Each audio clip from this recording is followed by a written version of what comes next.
Bismillahirrahmanirrahim. So this is the second lecture for recurrent neural network. Just go through a recap of what we did in the last session. So we talked about the fact that recurrent neural networks primarily are used for processing sequential data like text data, time series, speech, and videos, in which obviously the input is based on time. And these kind of networks are specifically designed for sequential data. There are no other networks which are designed for this purpose. इसमें अच्छी बात ये की थी हमने कि like in the case of convolutional neural networks, we can share the parameters across the different parts of the recurrent neural network. That's what you need to understand, and that helps a lot in decreasing the amount of work that needs to be done to actually run the model. Okay. So ये हमने बात की थी कि by sharing the parameters, obviously time तो decrease हो ही जाता है. Generalization is also improved, and we can share the knowledge across the different parts of the network. Okay. Then we talked about the fact that in the recurrent case, what happens at time t depends on what happens at time t minus 1. And that depends on what happens at time t minus 2 and so on, according to that formalism. So each member of the output is a function of the previous data of the previous cell. So we talked about the fact that in the normal neural network, I have the input layer and I have the hidden layer and I have the output layer, and it goes in this fashion. It's called a feed forward, yes. But there are no connections between the neurons of the hidden layer. In the case of the recurrent neural network, I have this connection. So now I have two connections. One is the normal feed forward and the other is the connection between the hidden neurons, which in this case we call as the recurrent neurons. So isko मैं flip कर देता हूँ like 90 degrees anti-clockwise. So this becomes my input layer, this becomes my hidden layer, this becomes my output layer. And now it is easy for me to develop the connections between the hidden units. So that is the main thing that we are, aiming for. And in this way, we create a cycle which represents the influence of the variable value on itself in the future. So idea ये हमने बताया था कि I can share the value of any parameter across time. That is the main thing. What am I, like, for example, there's a human being, so what is he doing at age 5? What is he doing at age 10? What is he doing at age 15? What is he doing at age 20? So it's the same human being, but at different timestamps, the human being is changing. So this is exactly the stuff that we are modeling in the recurrent neural network. And we also talked about the fact that we have this thing which is called a computational graph. So this is the example of a computational graph. And in the case of the recurrent neural network, we are actually unfolding the graph. So जब मैं unfold करता हूँ तो I have different timestamps. ठीक है, so I can unfold it over time. So this is one example of the unfolding scenario in which I have unfolded one thing over different timestamps. Okay, so when I unfold, then I develop this computational graph. So all the graphs that we saw in the last class, they are called computational graphs, and they happen because of unfolding. Uska sabut kya hai कि there are different timestamps of the same thing. In this case, that's the state of the neuron. Is the state of the neuron. ठीक है, इसको हम एक ही चीज का वो होता है. तो you need to understand this unfolding concept very clearly. So I am basically repeating the same concept, but at different timestamps. So in this way it develops a chain. So for example, if you are doing NLP, Then this could be some word at time t minus 3, at t minus 2, at t minus 1, and then at time t and type t plus 1, and so on and so forth. Okay. So unless you have this sequential structure, you cannot use recurrent neural networks. So इसमें अच्छी बात ये है कि due to this unfolding, I can share the parameters because the thing is the same. I mean, the cell represents the same entity, the same human being, like I told you. So therefore, I can share the same parameters across different timestamps. So that makes it very convenient for me because otherwise I would have millions of parameters to learn. But in this case, I just have several thousands of parameters to learn if I share the parameters. So ये उसकी example थी कि the state at time t is a function of the state at time t minus 1 and the set of parameters. Okay. So this is the same thing, just described in another way according to S3, S2, and S1. So you can see कि S3 के अंदर S1 का भी contribution आ जाएगा. So if this is the state at time t plus 1, then you can rest assured that this contains information also from t minus 1 and t minus 2, t minus 3, all the way up to the start of the chain. So yeah, this is sorry about that.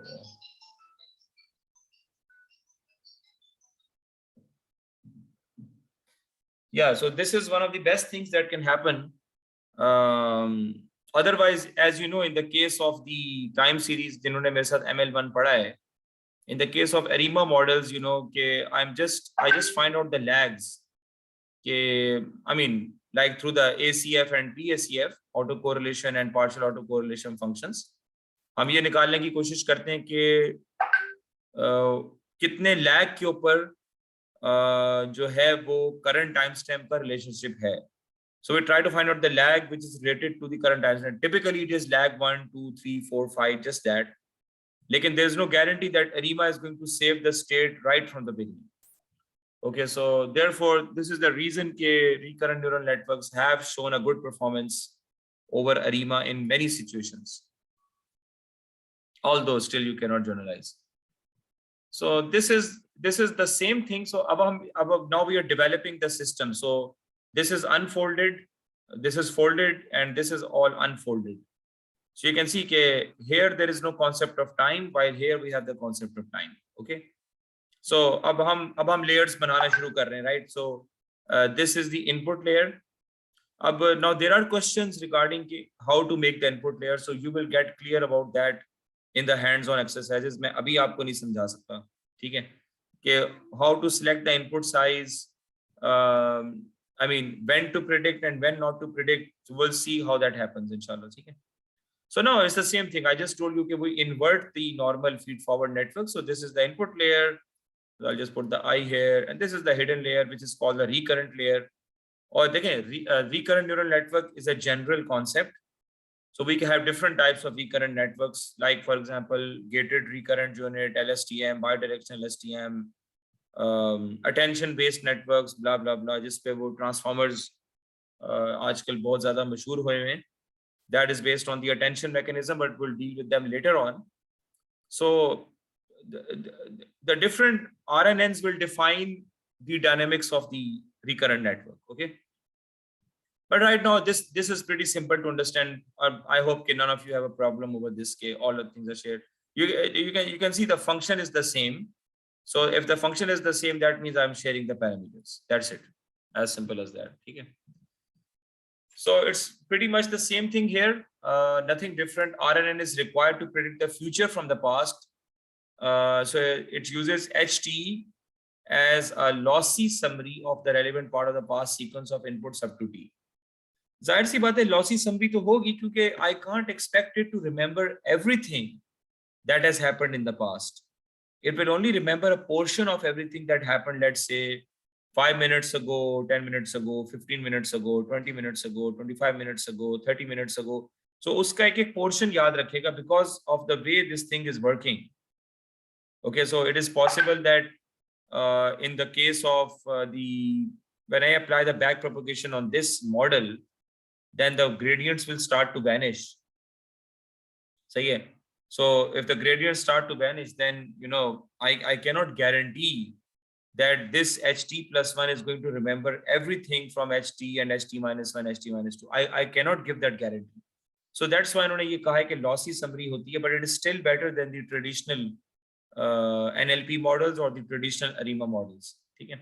So that's what you need to remember. It's a lossy summary, but still कुछ ना कुछ उसको याद इतना रहता है कि उसकी prediction अच्छी हो जाती है. That's the main thing. And this is the simple maths for it, right? Like xt minus 1, xt minus 2, blah blah blah, all the way up to x1. So this is the input.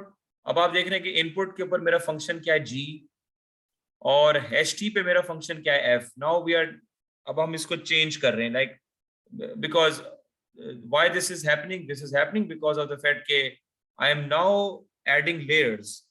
So adding layers means that I'm adding the connections, I'm adding edges. So when I'm adding edges, then that means I have to add the weight matrix for those edges. सही है? तो पिछली diagram के अंदर there was no input layer, so we just needed one function. But now I've added the input layer, so now I have these connections. I need to define a weight vector for these connections and learn the weights. Similarly, I need to define the weight vector for these connections and learn the weights. If I have another layer here, which is the output layer, again, I will need to define the weight vector and learn the weights. So the layers, the more layers you add, you have to also create a weight vector for that and learn the weights, although the weights will be shared across all the cells. Okay. So this is what we are looking for. ये हमने last time discuss किया था कि this is the without any time and this is with time. So this is unfolded here. So the U vector is the weight vector from the input layer to the hidden layer, which is the recurrent layer. The W vector is the weight vector from the previous hidden cell to the current hidden cell, and it remains the same. So it's because of the W vector that I'm able to carry the information forward to the next cell. Okay. And V vector is giving me the information weight vector from the hidden cell to the output cell. और output cell के ऊपर फिर मैं I compute the loss, you know, by giving it the ground truth or the actual data, and this is obviously the calculated from the predicted data, and then you can back propagate and find out the weights and biases, etc., etc. Okay. So why T is softmax? I told you why this is softmax, because of the fact that we have to output the probabilities. In the case of test recommendation or test prediction, text prediction. In the case of text prediction, so I have to predict the next word, but how many possible words I can predict? Let's say I have 120 words that I can predict. So at each output, I am going to have a 120 element vector with the probabilities of each vector of each word. So here also I'm going to have that vector.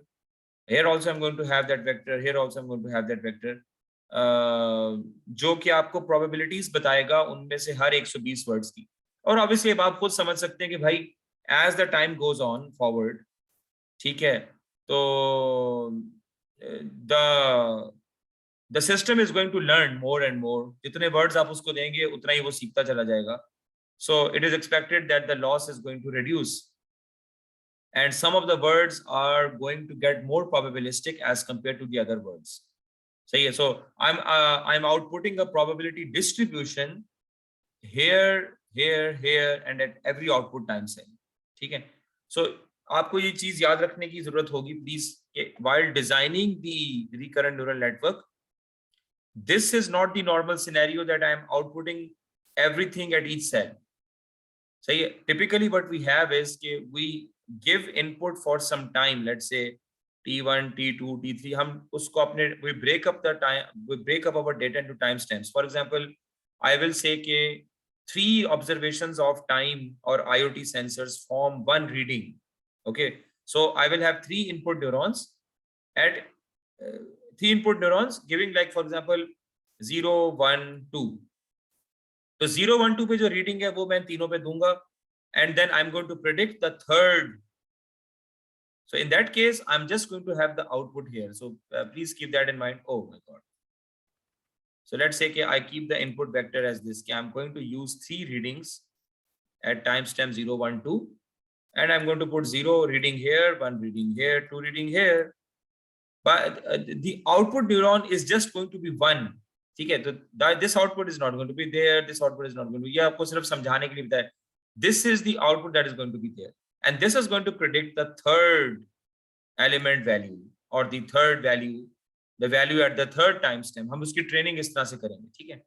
In the case of words, ditto the same case. So I will say that I form the trigram model. So trigram model में word 1, word 2, word 3, predict the fourth word, then word 2, word 3, word 4, predict the fifth word, then word 3, word 4, word 5, predict the sixth word, and so on and so forth. So ये हमारा training data के अंदर this is what is going to happen. Okay. So what happens is कि when I apply the softmax function, all possible outputs उनकी probability बता दी जाती है. तो so the softmax is going to know what are the possible outputs and what are their probabilities. So at every timestamp, when you present one input in the recurrent neural network, it is going to output something here, and you're going to compare that with the actual value because you have designed the problem in that way, and then you're going to back propagate after the batch is over, and it will learn the weights. Okay? So that is how it happens. The loss function, primarily, we have seen that it has to be more or less the quadratic function. So you can have the mean squared error, blah, blah, blah, whatever. So I hope that this is clear.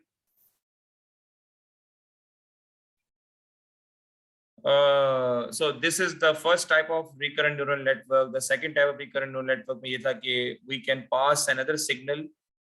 There is no direct connection between H because that is computation intensive, but the W vector is now shifted to giving the output, previous output, to this hidden vector. So it's just, you know, a way of modeling the problem. Although the information is being passed, but now it is being passed through this cycle or through this loop, you can say. So it turns out that this is much easier to train on because the timestamps are now decoupled.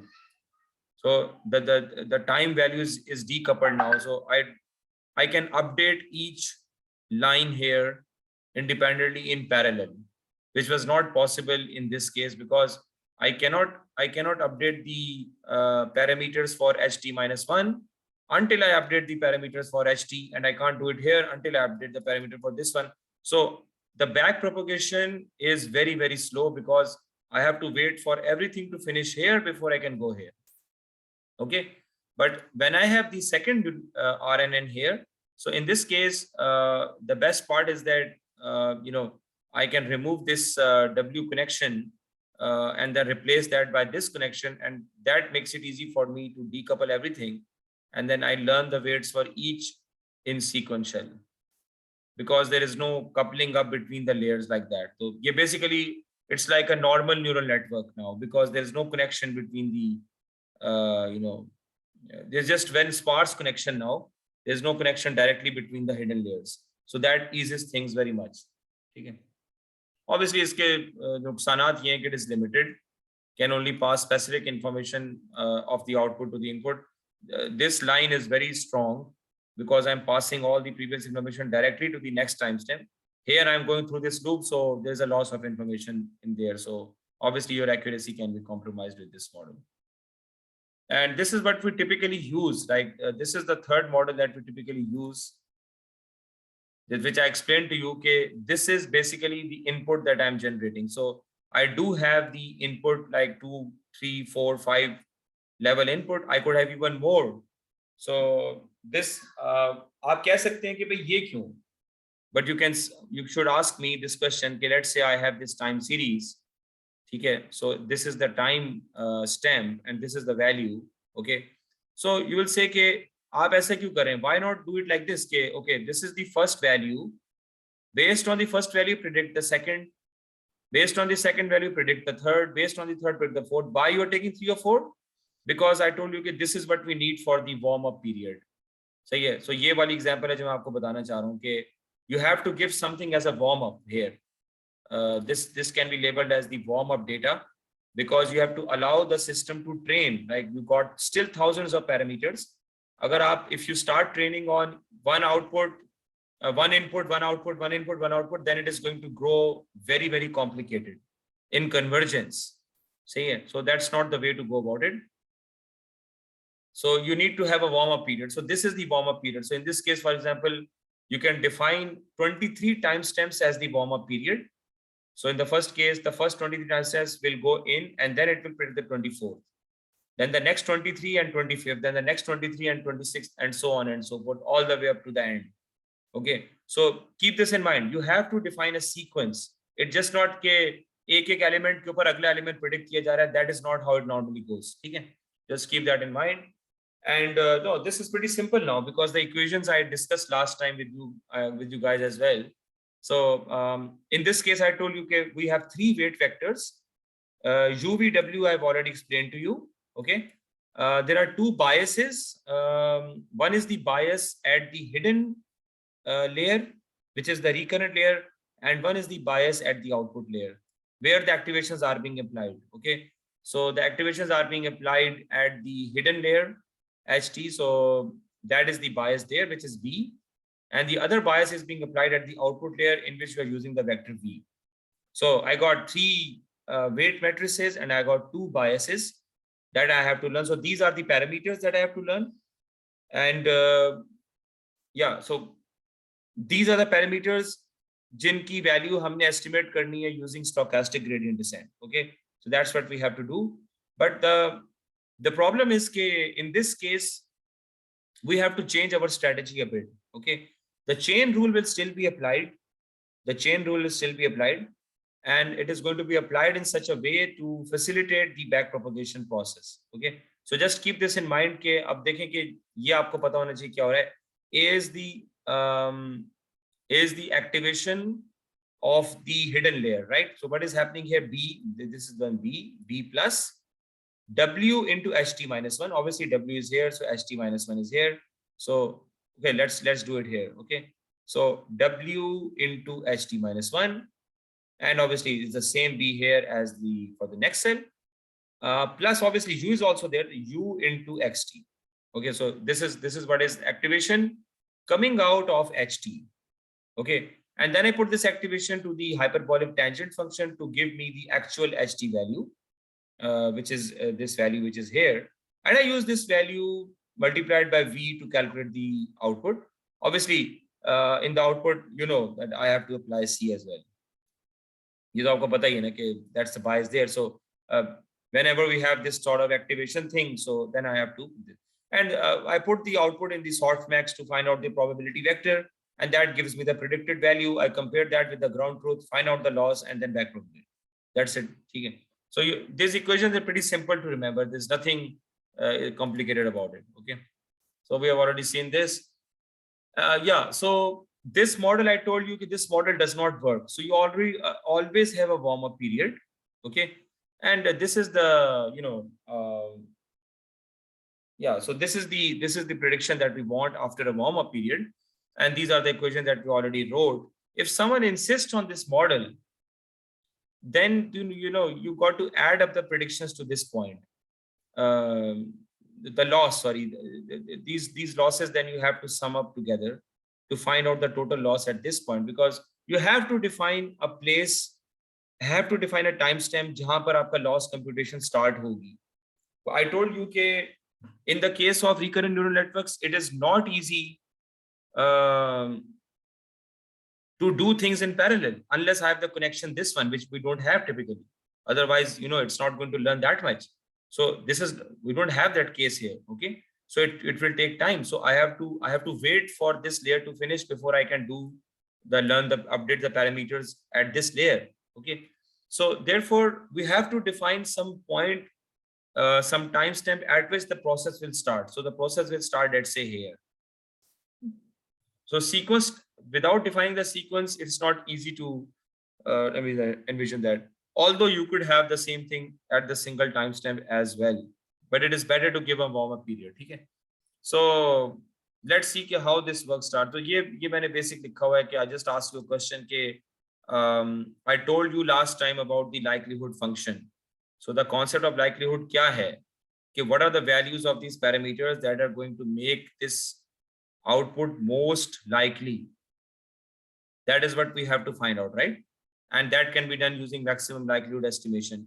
So in order to calculate the likelihood function, I need the probabilistic vector. That is why I apply the softmax.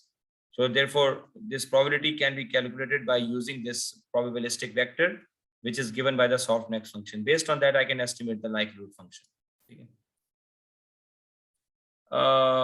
To minimize this loss function through backpropagation, it will take order of tau time, where tau is the total number of the timestamps that we are using, maybe 23, 24, 25. So that's an expensive operation, and we already know that it cannot be parallelized. So we use an approach which is called backpropagation through time. Okay, so how does that approach work? That's a side story here. This is called teacher forcing. So in the case of teacher forcing, I can find out the actual, I do have the actual value, the true value, which is at this timestamp. And instead of giving ht minus 1 here, I give yt minus 1. So I give it the actual value. In the case of the second recurrent neural network, I was giving this one, but I can also give the output here. So that is in a way that is called teacher forcing. So by teacher forcing, because this is the actual teacher, this is the actual value, right? That we want the system to predict. So I'm putting that actual value directly in this cell, which is not a good approach, frankly speaking, because we are forcing it to learn without thinking about the fact that I have U, I have V, I have W, I have LSTM, which can do things very quickly. So this might be a thing which you have to model yourself. I don't know whether there's an algorithm available for this or not.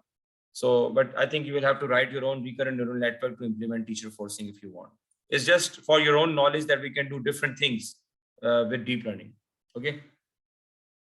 So let's take this graph to make things very easy for you to understand. I don't want to complicate things that much.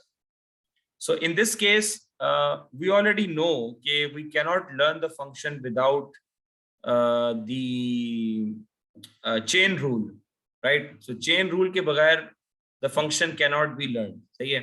So apply the backpropagation to the unrolled graph. So we have these parameters, blah, blah, blah. At each node, we compute the gradient recursively. So the gradient, this is the inverse gradient, if you remember from the notation of deep learning that we learned, that we did in the first hourly. So this is the inverse gradient. Inverse gradient, what did it represent? कोई बता सकता है मुझे?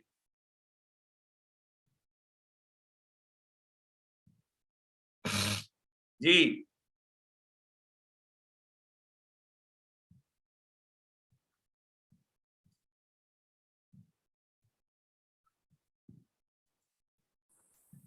हाँ जी भाई, inverse gradient क्या represent कर रहा था? Inverse gradient of C.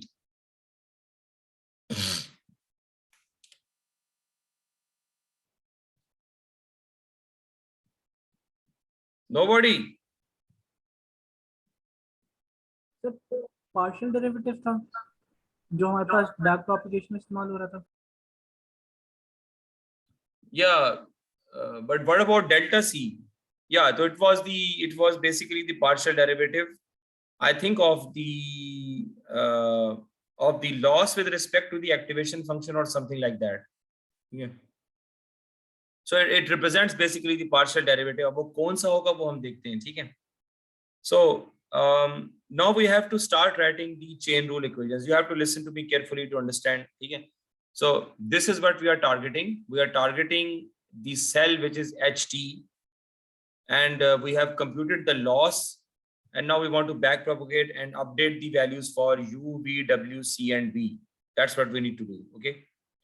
So at the final node, which is our output node, yani let's say that I give 3 inputs, and then I tell it to output the 4th value at the third input. Okay. So then that means ke at the third layer, the तीसरी layer vertical aa rahi hai. So in this case, for example, I'm talking about this layer. In this case, HT is this one, but this is if I'm using a size sequence of 3 as the input. So I'm talking about this layer. So अब इस layer पे क्या हो रहा है? At the node immediately preceding the final loss, DL over DLT equals to 1. How does that happen? G.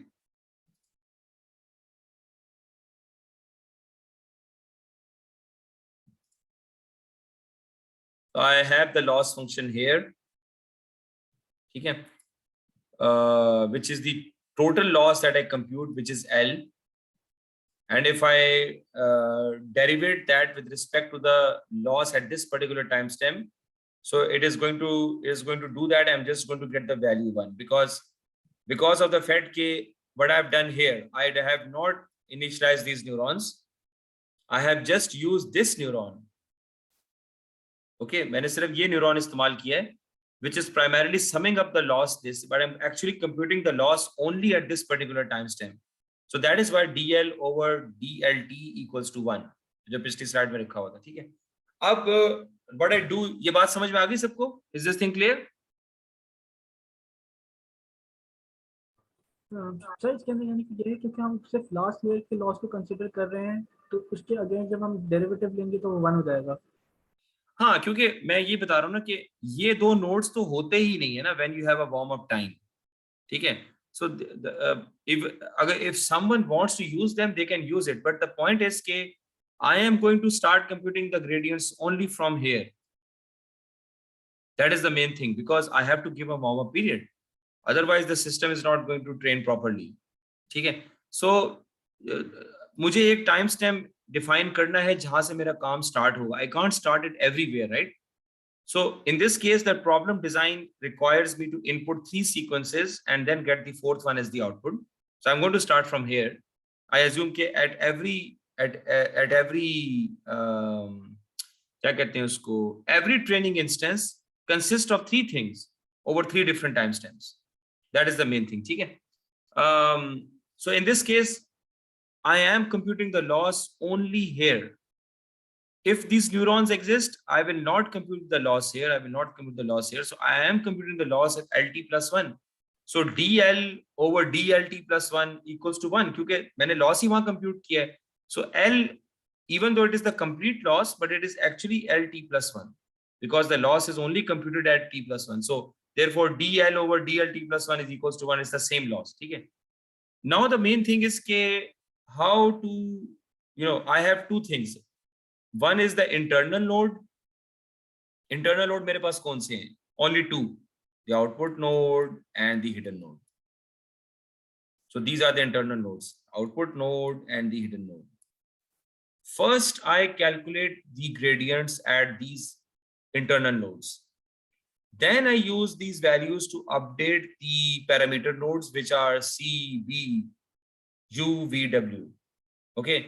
So first I have to apply the chain rule at output node and then at the hidden node, calculate all the relevant factors, and then use them to update U, V, W, C, and B. That is what we have to do. Okay? So now what is going to be the equation? So I have to find basically derivative of loss with respect to O, which is given basically by this equation. Okay, DL over DLT into DLT over DOT. I can compute the loss with respect to OT because I have computed loss तो निकाला ही output के ऊपर है, हमारे पास equation मौजूद है. Therefore, I can find out DLT over DOT. I have the loss equation which consists of O. ठीक है? So therefore, I can find this derivative out, and I have DL over DO. Then I also need DL over DH. Now, how will I get that? That DL over DO into DO over DH. That is the chain rule application here. And how do you find DO over DH? I already have the equation, so we can find these out. ये जो equations लिखी हुई हैं, ये is the same equation जो कि हम देखना चाह रहे हैं, but they have written that in a different way. You just understand the concept here. What is the concept?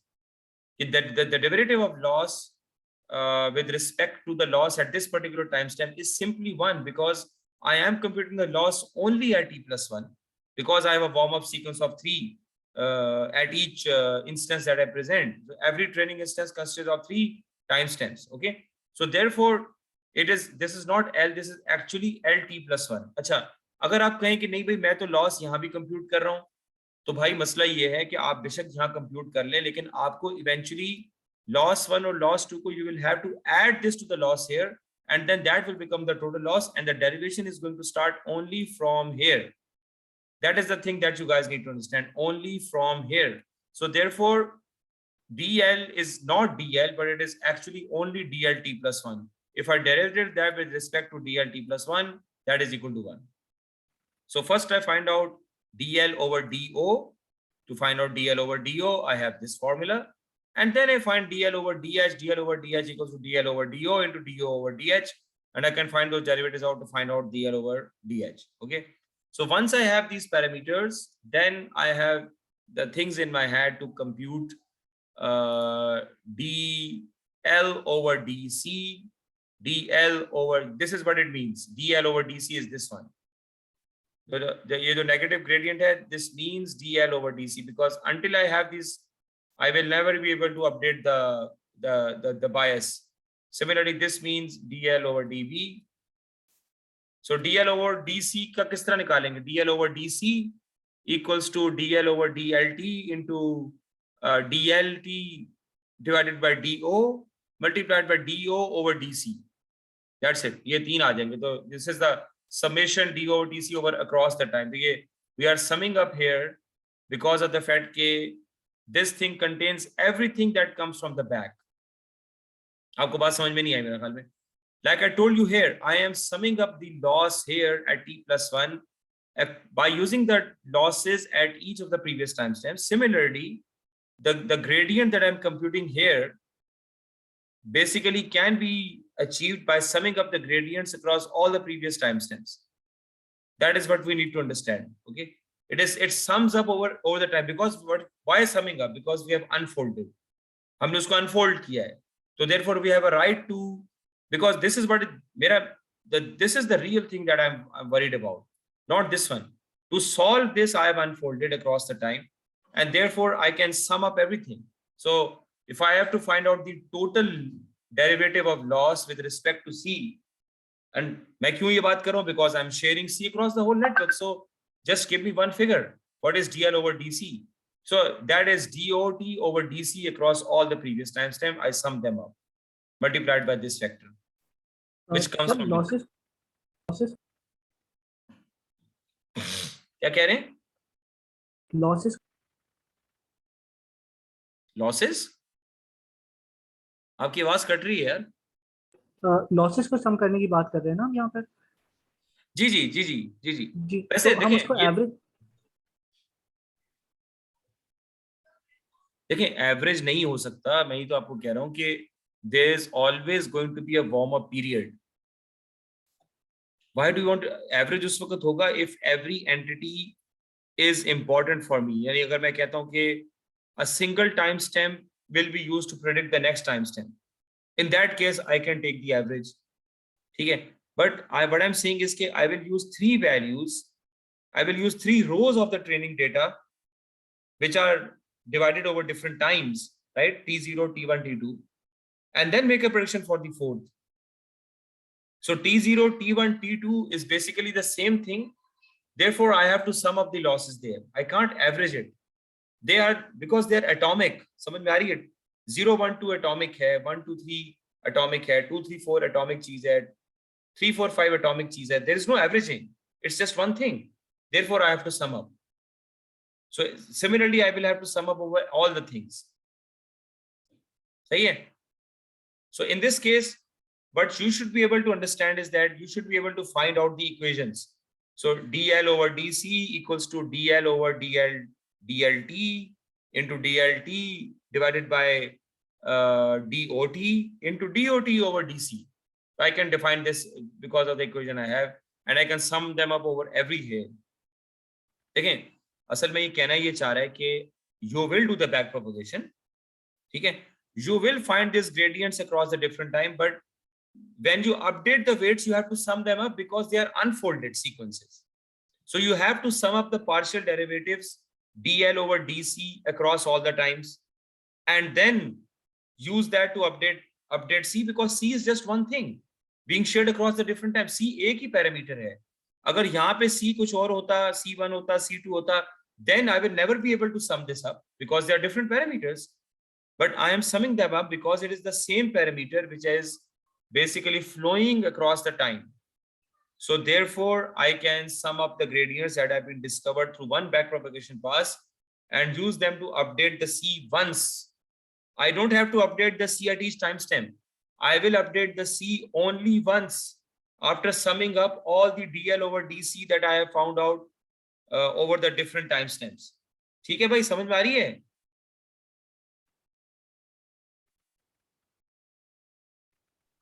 Ji sir.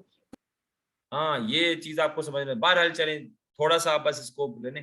Similarly, I can define B with respect to DH over DB, because B now I'm asking, so what is DL over DB? DL over DB equals to DL over DLT into DLT divided by DOT into DOT divided by DHT into DHT divided by DBT. So you must be able to divide, figure out these chain rules. या आपके awardee में question आ सकता है कि write down the chain rule. So उसका answer फिर ये आएगा, जिसकी हम तफसील में अभी नहीं जा रहे. ठीक है, we don't have the time to go into that much detail, but that is what is primarily happening. आप ऑनलाइन भी कोई वीडियोस देख रहे BBTT की, so they are just going to mention the chain rule over one or two layers. That's it, to explain to you how things are happening. Okay. अच्छा, अब आप लोगों के लिए एक सवाल है. These are the biases. चलो ये तो हो गए. What about DL over DV? हाँ जी, ये कौन बताएगा? क्या चेन रूल बनेगा इसका? शाबाश.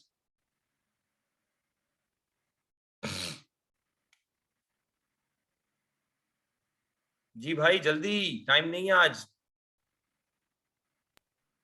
सर अगर हम ग्राफ के थ्रू देखें ना, तो डीवी का जो वेक्टर है वो डिपेंड कर रहा है हमारे पास प्रीवियस जो डब्ल्यू है उसके ऊपर भी और यू के ऊपर भी. तो जब हम अनफोल्ड करेंगे तो वो वाले वेक्टर्स भी फिर इसमें इन्वॉल्व होना स्टार्ट हो जाएंगे. देखें, v का ताल्लुक u और w के साथ नहीं है.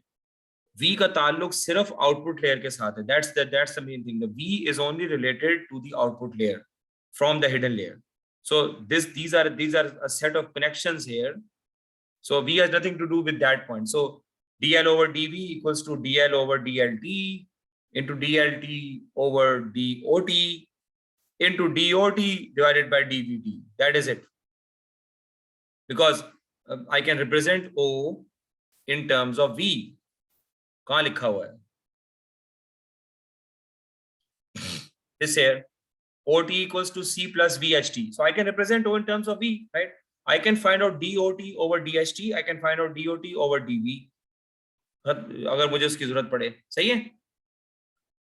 So अब मेरा सवाल जो है ना वो ये है कि why do we have this double integral summation here? What is I? What is OI? Ditto for W. DWL is the same thing. DL over DLT into DLT over DOT into DOT over DHT into DHT over DWT. That is it. ठीक है. I need 4 equations जिसकी वजह से vanishing gradient आ जाता है due to this excessive chain rule application. But what I'm asking is कि it is understandable for me that I'm summing up over time. ठीक है. And then I can use this to update the weights, for example. But why? What is I? What is the I term? What is OI? बता सकता है कोई?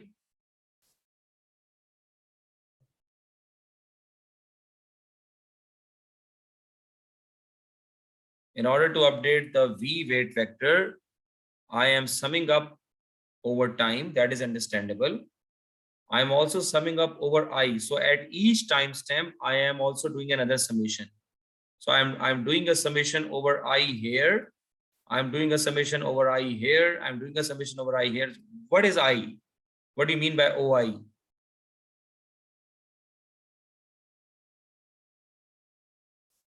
ये तो आपको बताना पड़ेगा यार.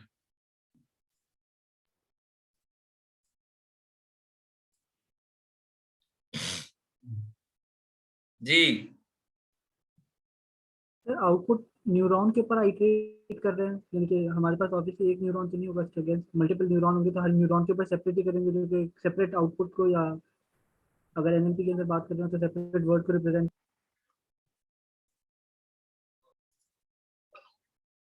What I believe is that this is actually the fact that in OT plus 1, in calculating OT plus 1, I have the data for OT and OT minus 1 as well. Because we have talked about the fact that the previous timestamps are giving information to the next timestamp. In this way, at the final timestamp, I have information across all the previous timestamps. So my guess is that this is, if I am derivating dl with respect to do, then I have to derive that with respect to all the possible values of o which have occurred previously in the past. So for example, here I'm going to have O2, O1 and O0. Here I'm going to have O1 and O0, and here I'm just going to have O0 at that particular timestamp. So that might be a requirement that I'm summing up over this, and then I'm also summing up over time.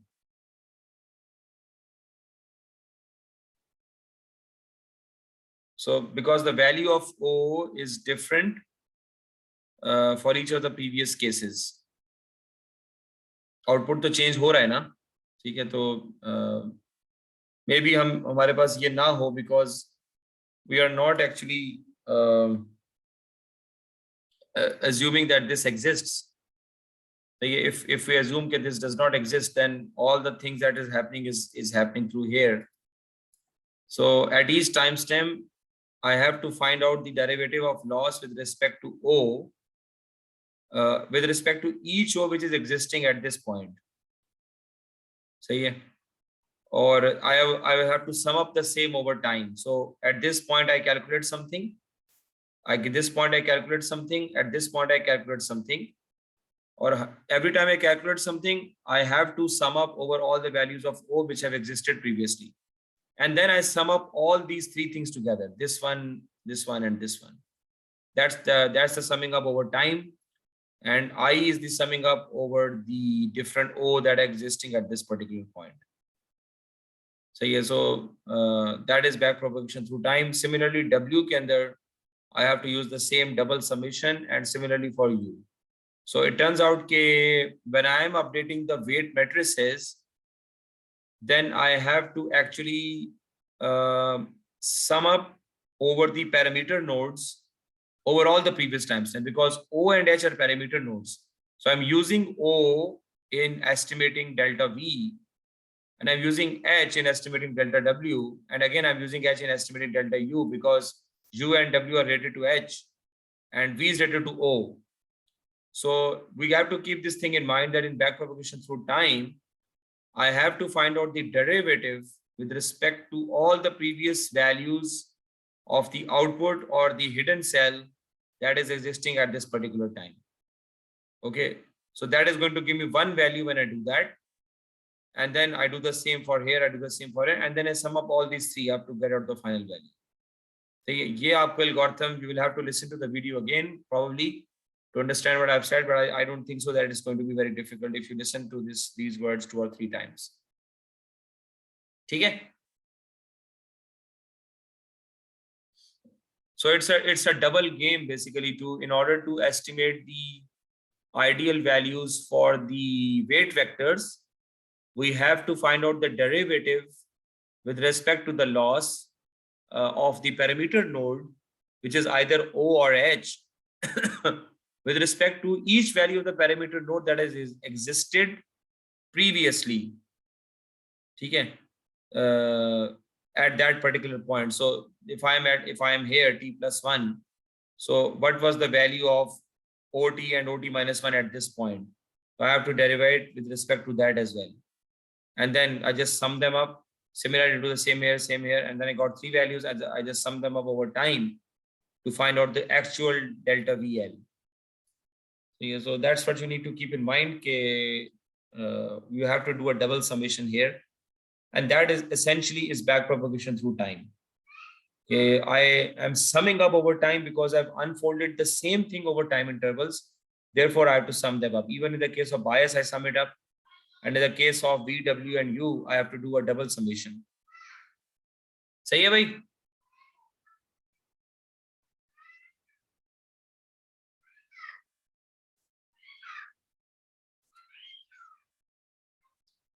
हाँ जी, सही है.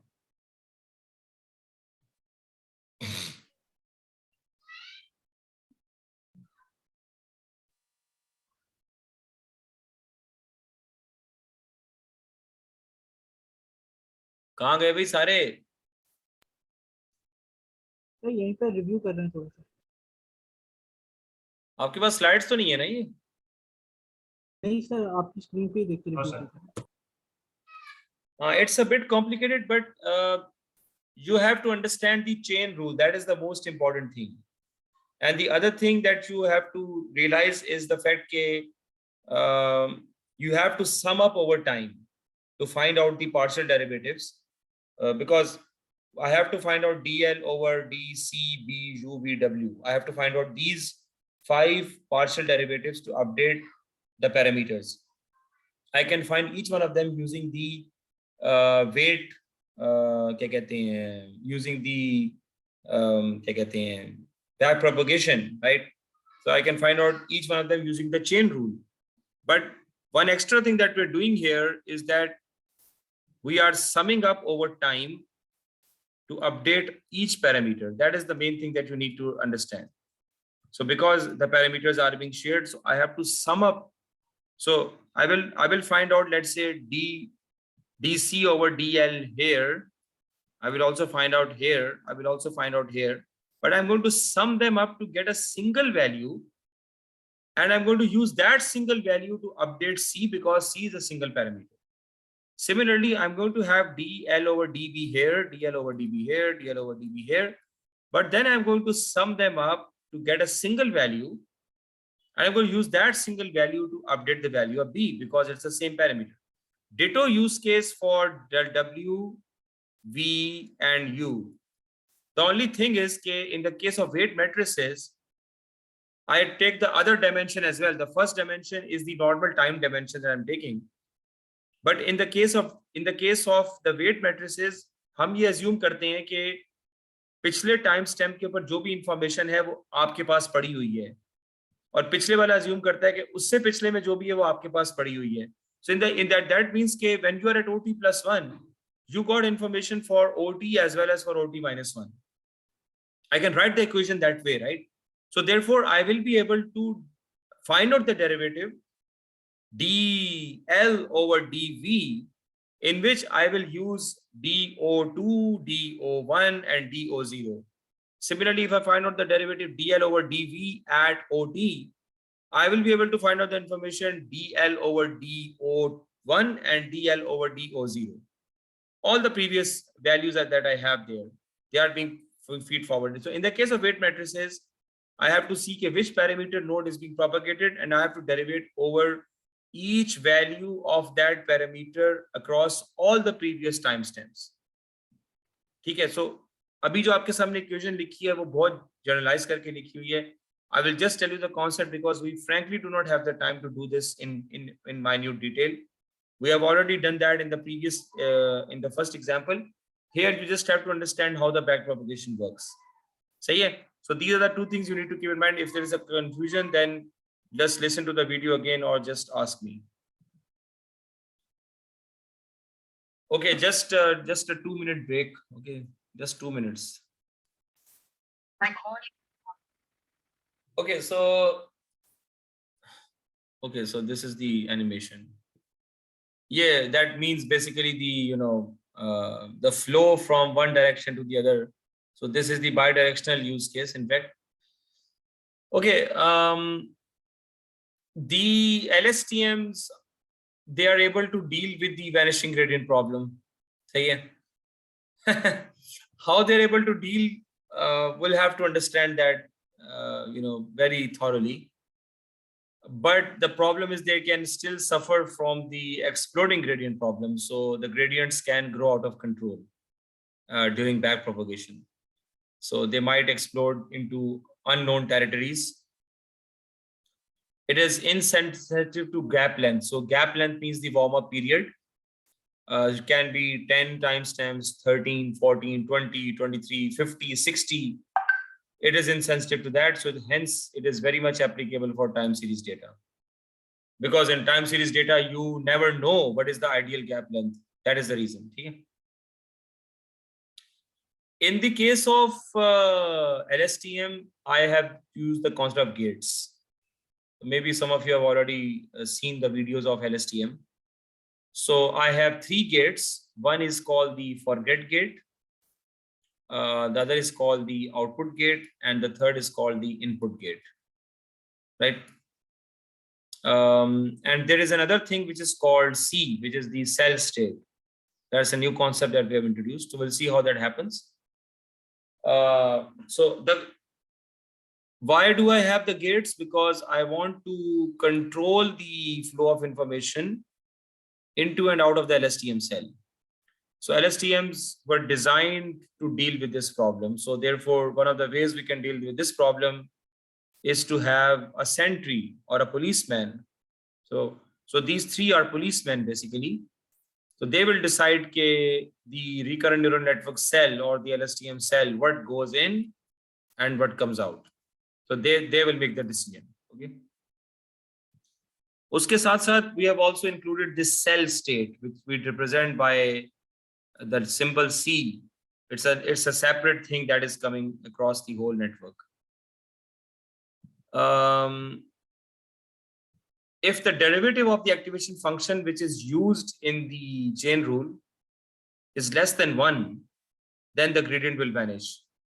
So that does happen with the hyperbolic tangent and the sigmoid function, which is used in the recurrent neural networks. So the reason the gradient vanishes is primarily because of this one.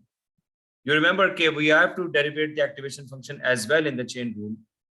And as we flow across backwards, that derivative starts to go less than 1, and then it vanishes. In the case of LSTM, the activation is the identity function at the forget gate. So LSTM ke andar, probably this is the most important gate, the forget gate. So at the forget gate, the reason this happens, the reason that the derivative activation function goes to 1, हम उस reason को यहाँ पे खत्म कर देते हैं. We just terminate that reason. And how do we do that? At the forget gate, my activation function becomes the identity function and not the sigmoid or the tanh function. So the derivative of the identity function is that function itself. It's not going to go down at all. So if I take the derivative of the identity function, it is the identity function. So the gradient is never going to go down. So this is the formalism that I use in order to avoid the vanishing gradient problem.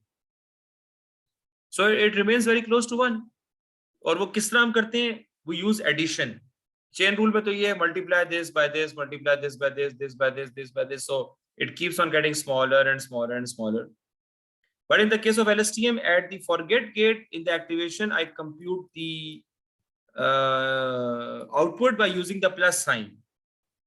So that prohibits this use case in which I am always multiplying, multiplying, multiplying, multiplying, and allows me to maintain the gradient which is very close to 1. सही है. So इससे होता क्या है कि in each LSTM cell there is a whole connection of errors which basically वहाँ पे accumulate. Carousel कहते हैं merry-go-round को. Carousel is basically the merry-go-round. If you know what is that, that's a ride, right, for the kids. So merry-go-round में क्या होता है कि I have this pole and all the animals are just revolving around that. The same concept is here as well. Okay, I have the different LSTM cells. This is a recurrent cells, and they are all connected to each other in the normal use case that we use. But the point is that due to this idea कि vanishing gradient हमने नहीं करने, so the errors just stay here. Okay, so because I have the gates, अब आप इस logic को समझने की कोशिश करें कि because I have the gates, so due to the presence of gates, I control the errors. अगर मैं errors को इजाजत दे दूं भाई तुम खुला पीछे चले जाओ, then again that problem is going to occur. But I restrain the errors in my cell by using the identity function at the forget gate. ठीक है, that prevents the derivative of the activation function from going towards 1, less than 1. It just keeps it near to 1. So vanishing gradient problem finishes up. And also I can use the errors in my own way in the cell to update the weights that I have. So errors do not get back propagated. They will get back propagated obviously, but I am now controlling the back propagation of the errors through the gates. That's it. तो मैंने basically, जब आप normal neural network में जाते हैं तो आपके पास कोई रिस्ट्रिक्शन नहीं होती भाई, स्टोकेस्टिक ग्रेडियंट डिसेंट चला दो, बैक प्रोपगेशन चला दो, चलो भाई चलना शुरू हो गया ऑटोमेटिक। अब हम ये कर रहे हैं कि भाई हर सेल के ऊपर हम उसको रिस्ट्रेन करेंगे, इनपुट को आउटपुट को, जो भी चीज आएगी, चाहे एरर आए बैक प्रोपगेट करता हुआ, चाहे फीड फॉरवर्ड इनपुट आए, हम उसको कंट्रोल करेंगे through the use of gates. That is the main concept of LSTM, that is why it is so famous, that it basically uses the gates to regulate the flow of information into and out of the cell. And due to that regulation, I'm able to overcome the vanishing gradient problem as well and to generate extremely good predictions. Okay. So I told you कि एक तो वो normal हमारा use case है ना कि we are just feed forwarding. In the case of LSTM, I have one other thing which is called C, which is the cell state. उसका मकसद क्या है? Separate the cell feedback from the output generated from that cell. So every LSTM cell is going to have an output, but that output is going to be different from the output of this cell state. So I'm going to have two outputs now. One is the output at CT, which is the cell output, and the other is the normal output which comes out of the RNN cell, जिसकी base पे हम V से multiply करके आगे फिर आपका loss function compute करते हैं। सही है? That is the thing that you have to understand now. So just keep in mind that we have two things. One thing is that I'm using the concept of gates to regulate the flow of information. Particularly, I'm using the identity function at the forget gate so that my derivative of the activation function never goes below 1. And the third thing is that I'm maintaining a cell state as well, which distinguishes itself from the output. So my cell state, it becomes more important to me than the output state. और ये मैंने क्यों create किए? ताकि मेरे लिए जो है ना वो जो initial problems है back propagation के, I want to solve them through this formalism. So the cell is more or less independent of the output, but I use the information in the cell to do many things that we're going to look at now. Okay. So now this is now you have to understand this very carefully, because if you don't understand this, then it will be a huge loss. So I told you that we have a cell state. So HT-1 you already know from the previous diagrams that we have done today. Okay. And this is HT. So you know that this is one cell that we saw. This is XT. ये भी आपको पता है कि input जाती है हर cell के अंदर नीचे से, input layer से, ठीक है? So I have the CT-1 coming from here, which is the cell state which I initialize separately. It has nothing to do with HT-1. By the way, in order to initialize the first H, I have to initialize the first H. Let's say you start with HT equals to 0. So I have to initialize. Similarly, you have to initialize CT0. So you have to give it a random initialization. That will start the whole process. Okay? I forgot to tell that. So now we have this gate here. So what is happening is that these equations are very simple. अब ये equation आपके लिए मुश्किल नहीं है. So this is the LSTM, complete LSTM with the forget gate. So what is the purpose of the forget gate? Just try to understand that. At the forget gate, I have the sigmoid. At the input gate, I am also using the sigmoid. At this input gate, असल में दो है. This is the forget gate. Listen carefully. This whole is the formalism. Sorry for that.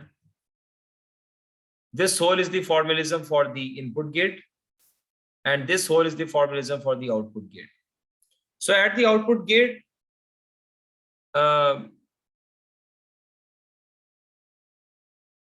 so I'm using 3 sigmoids and 2 hyperbolic tangent functions. So let's see कि कौन सा कहाँ पे इस्तेमाल हो रहा है, ठीक है? Now, this is the main forget gate that we are looking for. So what is happening here? The weights are shared. WF, the weight of the forget gate, the weight of the input gate, the weight of the output gate, the weight of the cell state. Similarly, WF, so yeah, so W is somewhere here, I guess. X multiplier, W is somewhere here. Okay, so WF, I'm sorry to say that. Yeah, so WF into XT, which comes from here, plus UF into HT-1. So U is the, ये उन्होंने formalism थोड़ा change कर दिया यहाँ पे. U is the multiplication for the H. So this is U on this line. जहां पे H दूसरा होगा वहां पे weight भी दूसरा होगा. तो UF is here and BF is obviously here, which is this neuron. यहाँ पर इसके बाद BF भी आ रहा है. So what is happening here? So I'll just put this down. So U for this one and W for this one. For each gate separately. Okay. So for the forget gate, this is the forget gate में क्या हो रहा है? Forget gate का क्या मकसद है? This is the activation vector for the forget gate, which is FT. क्या मतलब है उसका? कि how much input am I supposed to remember from the previous one? So WFXT, previous input, UFHT minus 1, previous activation, plus BF, and the sigmoid of that. So the logic of the forget gate is, okay, how much am I supposed to remember from the history? मैंने history को कितना याद रखना है? That is the forget gate. Okay, that is why I have included the forget gate. So the history is coming from here, WF into XT plus UF into HT minus 1 plus BF, which is basically the recurrent cell जिसके ऊपर ये चीजें compute हो रही है. सही है. So how much of the previous input I have to remember? That is basically the matter which is happening at the forget gate. Okay. Then input gate. Input gate, I told you two portions. One is this one and the other one is this one. In the first case, I have WIXT. So again, so WI, WF, WO, and WC. Similarly, UF, UI, UO, and UC. So yeah, because I have four factors to consider, I have four parameters. Okay, so therefore I do that. Okay, so similarly for this one, WI into XT at this particular time. So अब weight factor change हो गया because मैं input gate की बात कर रहा हूँ. Plus UI into HT minus 1 plus BI. That's pretty understandable. Give it the function here. This one is actually the hyperbolic tangent. I think it is this one, which is directly mapping to the cell state. Okay, so WC into XT plus UC into HT minus 1 plus BC. So this one is time. So this one is BC. समझ में आ रही बात की? So here I'm using the sigmoid, here I'm using the sigmoid, here I'm using the hyperbolic tangent, and in this case, WO, in this one, I'm talking about this one, WO into XT plus UO into HT minus 1 plus BO. So in this case, I'm using the sigmoid, and to calculate, this is the sigmoid, so I'm using the sigmoid here, and then to calculate the actual output, the cell state, cell state में मैं क्या कर रहा हूँ, FT into CT minus 1. अब देखें ना, ये वो चीज है, इसको जरा ध्यान रखिएगा. FT into CT minus 1, क्या मतलब हुआ इसका? How much of the previous cell state you will remember?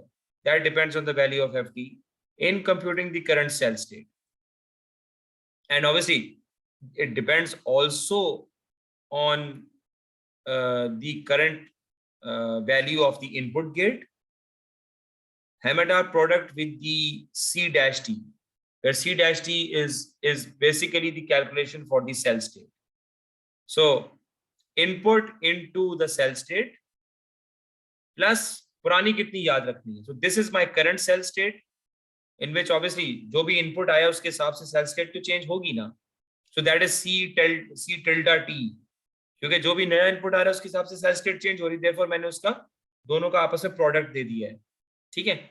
And then obviously I have to see how much of the previous I want to remember. That is from the forget gate. So in calculating the cell state, I am using the forget gate and I'm also using the input gate. Okay. And based on this value of CT, I am finally calculating the value of the output. अब देखें, And from every cell, I am outputting two things and I'm inputting two things. I'm inputting CT, I'm inputting HT, both at T minus 1. And I'm outputting C and I'm outputting H, both at T. This is exactly what is happening throughout the whole chain. Okay. So at the forget gate, input gate, output gate, and the cell state, I have the weight matrices WFIOC, and similarly UFIOC. U is for the hidden internal node, and W is for the X internal node. So I have basically 4 W matrices, 4 U matrices, and 4 biases to learn here. That makes a total of 12 parameters only across maybe hundreds of LSTM neurons. सही है, तो आपने फॉर्मुलिज्म बस समझना है. अच्छा, अब आप मुझसे पूछ सकते हैं कि भाई यहाँ पे 10H क्यों लगा हुआ है, यहाँ पे सिग्मा क्यों लगा हुआ है. भाई it's just a recommendation. That is how LSTM has been implemented and has been showing to good results, because आप देख रहे हैं कि I'm using the 10H wherever I have a relationship with the cell state, because 10H is going to map the value between -1 and 1. So I want to maintain a very close guard on the cell state. Therefore, I do this 10H. So I have the hyperbolic 10H function variable. So here, this is the hyperbolic 10 function. This is the hyperbolic 10 function. The other are all the 3 sigmas. And these are all the activation vectors of the forget gate, input gate, output gate, HT, the hidden state vector, cell input information activation vector, cell state vector, CT. CT is the cell state vector. This is the cell input activation vector. This is called the output vector, input vector, forget vector. सही है भाई, overall idea clear हो गया सबको?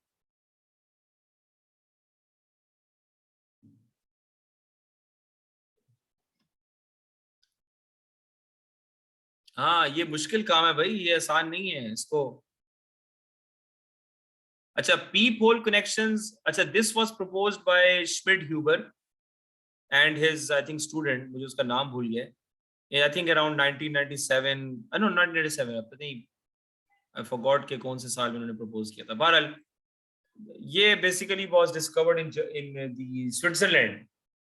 Okay, Schmidt-Huber works in Switzerland. So this is a very famous guy.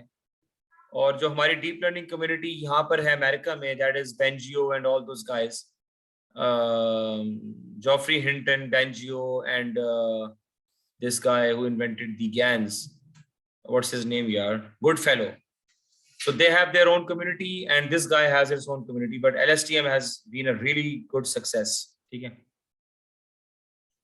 So Schmidt-Huber said that we can also have the peephole connections. In the case of peephole connections, उन्होंने simply ये change किया है कि in the case of vanilla LSTM, I am using the values of the previous hidden cell in updating the U vector. But in the case of peephole connection, they are saying that you can use the previous CT-1 to do that. So they are now forcing the C into the update equation. That is the basic difference that you need to keep in mind. I don't know whether Python has implementations for the peephole connections. I really don't know. But that is what it basically does. I can also have a peephole convolutional LSTM in which I apply the convolutional operator, where I think this is the convolutional operator. So the star can be the convolutional operator. So I can have the convolutional LSTM. I can convolve W with the current input. So I will say, okay, rather than doing the product, just do the convolution. Convolution, you understand how that happens now. Very thoroughly we have done, right? So it's a different mathematical operator as compared to this normal hammer-dad product or whatever. So I can have the convolutions here as well. So these extensions are all available, I think, in Python.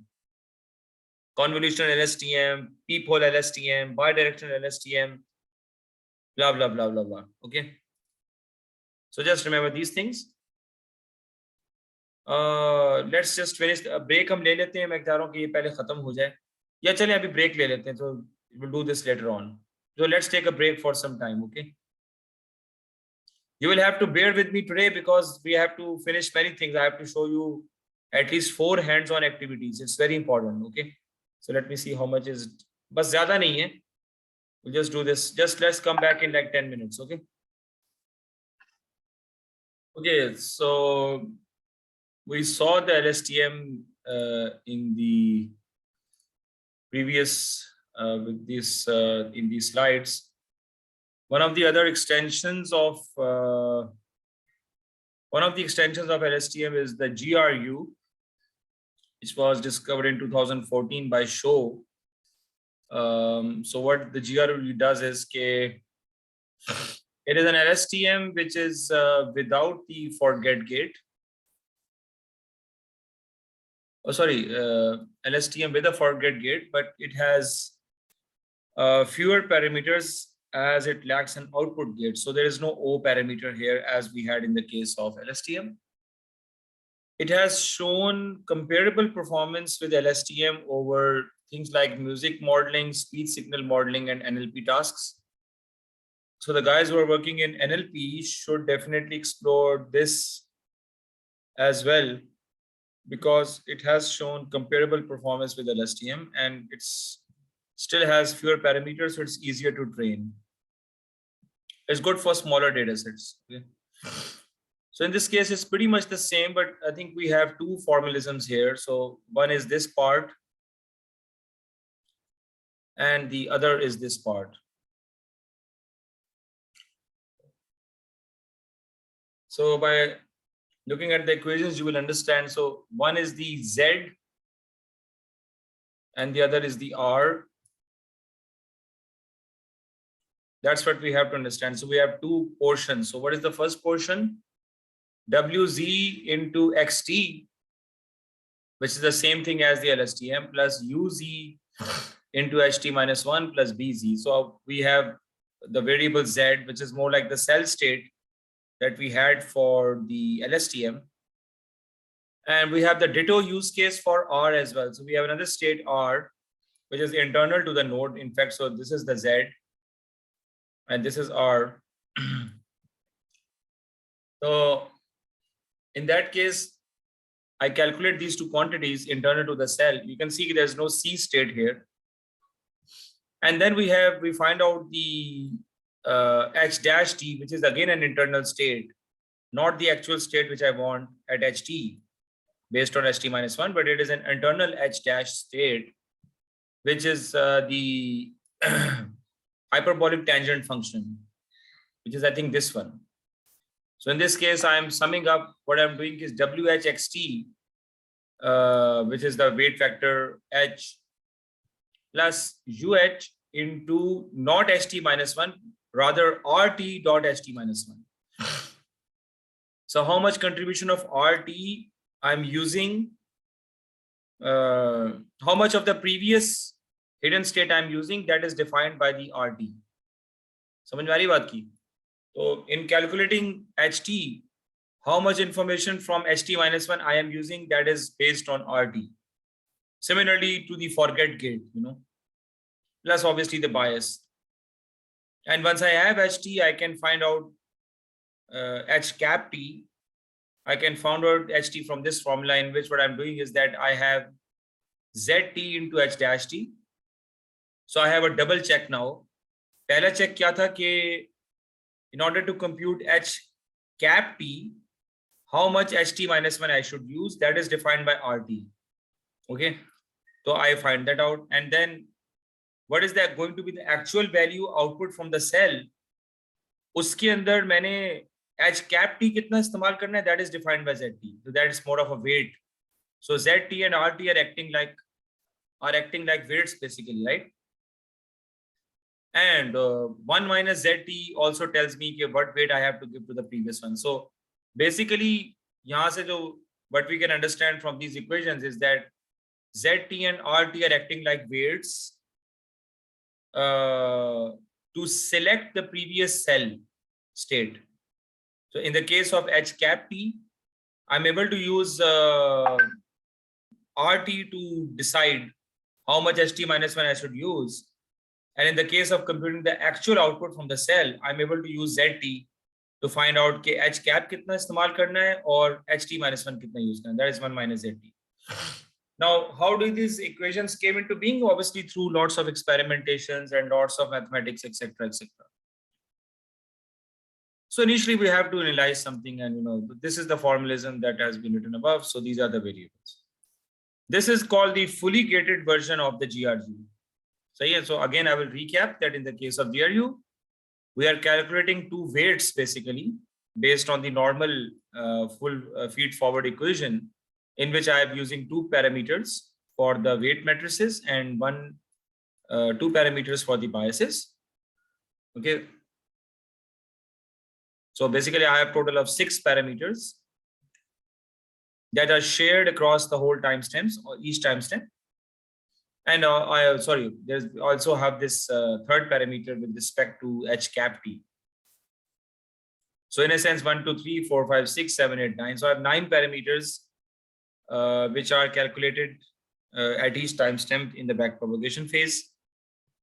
So this is the fully gated version, this one. It also has its variants. So this is fully gated. This is type 1. Type 1 में क्या हो रहा है कि they are different with respect to how Z and R are calculated because they are the weights. So in type 1, I'm not using the X input here, like WZ into XT. I'm not using that. Similarly, I'm not using WR into XT here. So I've just skipped that part. And in the case of type 2, I have removed the biases as well. And in the case of type 3, I've removed this weight matrices. I'm just using the biases. So ये 3 किस्म के GRUs हैं जो कि इस्तेमाल होते हैं. अब कौन सी चीज किस जगह पे इस्तेमाल होती है मुझे फ्रैंकली इसका बहुत ज्यादा नॉलेज नहीं है. But it has its applications in typical, speech data and other data. So if you want to do something lightweight, I think you can go for the GRU mechanism. It might not give you that much accuracy, like it will be faster to train, and it has these 3 different or 4 different versions that you can use. I think it will be good to experiment with that. I personally have not done hands-on with GRU as yet, so we have to do that as well in the course. Okay. अब screen नजर आ रही है?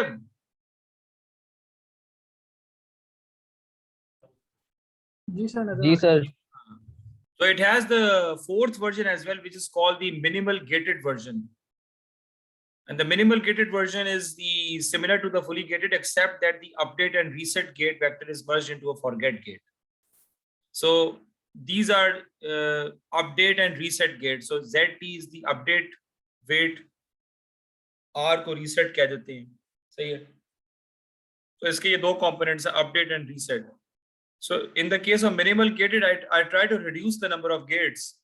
So I merge them into just the forget gate. So forget gate is the simple one there, WFXT plus UFHT minus 1. So there is no separate Z and R now. So I'm just using the forget gate to basically control H cap T.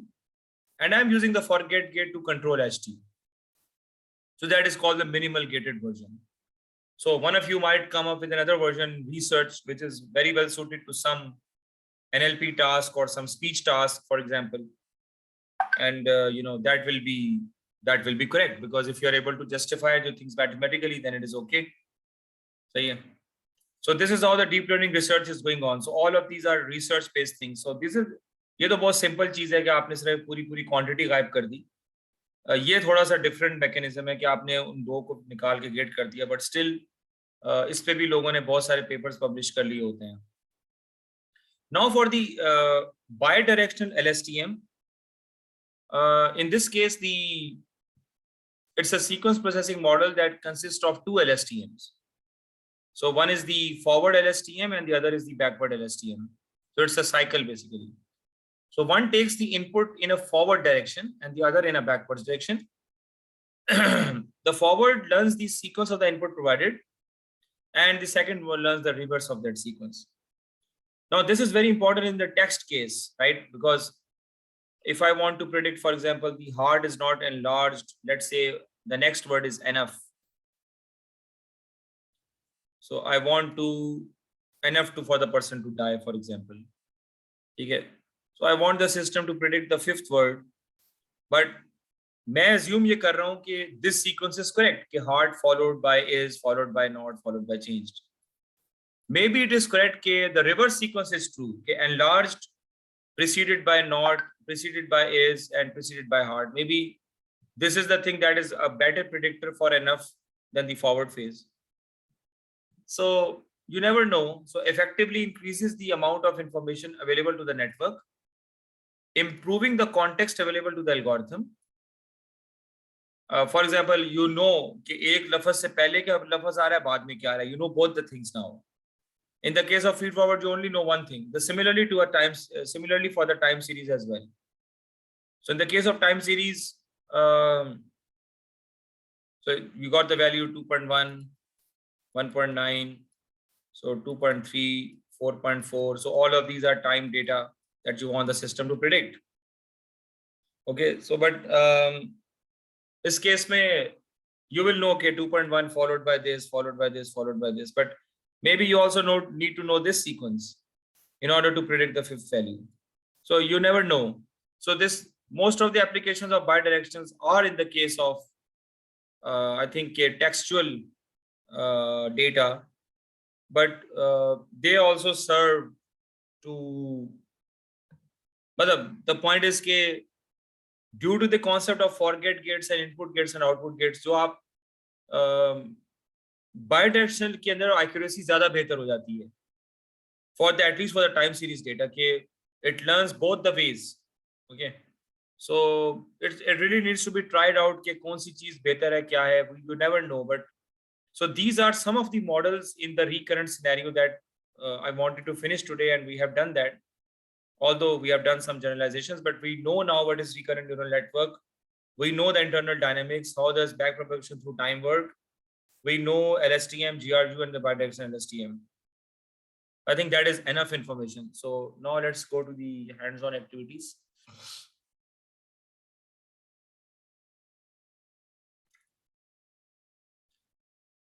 Yeah, so start off with the most simple one. By the way, I took all these examples online, but they were giving like huge errors. So you have to figure out how to solve this error. अब आप मेरी वाली files इस्तेमाल कर लेंगे तो आपको problem नहीं होगी. Like okay, ठीक है, सही है. तो ये रहने देंगे फिर probably ठीक है. हाँ क्या था यार इधर. हाँ तो eager execution is for the TensorFlow, the latest version 2 or whatever. So if you're using the version 1 data, then you know you have to enable this, disable the eager execution.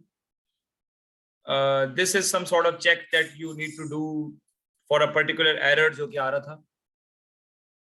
So you just have to just check the memory growth आपने किस तरह उसको set करनी है based on the GPU. Sometimes that works to solve some errors. But these are the main APIs that we have to use. ठीक है. Bidirectional भी इसी use case में आता है. So in this case मैंने कुछ data sets already download कर लिए. बहुत सारा काम किया. एक टैक्सी का data set है, एक आपका शैम्पू वगैरह का तो खैर बच्चों वाला है, स्टॉक का है, टेस्ला का है, and there is also for the I think American airline one. कहाँ गया यार वो? I don't know where that is. I think this is the one. Yeah, American airline. But the way the time series data works, this is childish stuff. You need to scale the data at all costs. सही है. min max scaling करें या standard scaling करें वो आपका अपनी वो option है. इसमें हमारा कोई वो नहीं है. So yeah, so TensorFlow graphs early stopping आपको पता है कि क्या होती है, but you can use it if you want, otherwise लोग तो अपना कोड खुद लिख लेते हैं. Yeah, tsla.csv, I think this is pretty heavy. So open, high, low, close, and I think there are maybe 1, 2, 5, 9. So this is not the heavy one. In any case, कोई मसला नहीं है. ठीक है. Yeah, so let's proceed ahead. So here we just see that the open, high, low. आमतौर पे जो stock values and they are recorded like this: open, high, low, close, and volume. This one is a new one I saw adjacent close, I think. So this is a new one, but typically we have these 5. So as we have like 1, 2, 5, 9, so we set 800 as the training data and the other as the testing data. And we just predict the open because 1 is the open column, right? 0 is date. So just we see the training set here for some time. So 52.44 is the first value here. So this is the same value here. Okay. And then we say the min max scaling between 0 and 1, or you can do between -1 and 1. Both are correct. It does not make much difference, I think, to the final output. You initialize the scalar and apply the fit transform function to your data set. And it gives you the scaled version. So you can see what is there at 60, 0. The 60th number is this one. So it's scaled between 0 and 1. Okay. आप देख रहे हैं कि यहाँ पे 52 वगैरह आ रहे हैं, तो यहाँ पे आपके पास 0.4 आ गया. Now this is the thing that I was telling you about. You definitely need to have a warm-up period. So in this case, we create 60 timestamps. That means I have input from x0 to x59, and then I output x60 for the prediction. So in the first case, x0 to x59 as the input vector outputs x60. Then I have x1 to x60 as the input vector output x61. Then I have x2 to x61 output x62. So this is how the training data goes on. Okay, समझ में आ रही बात की? So you need to keep this in mind.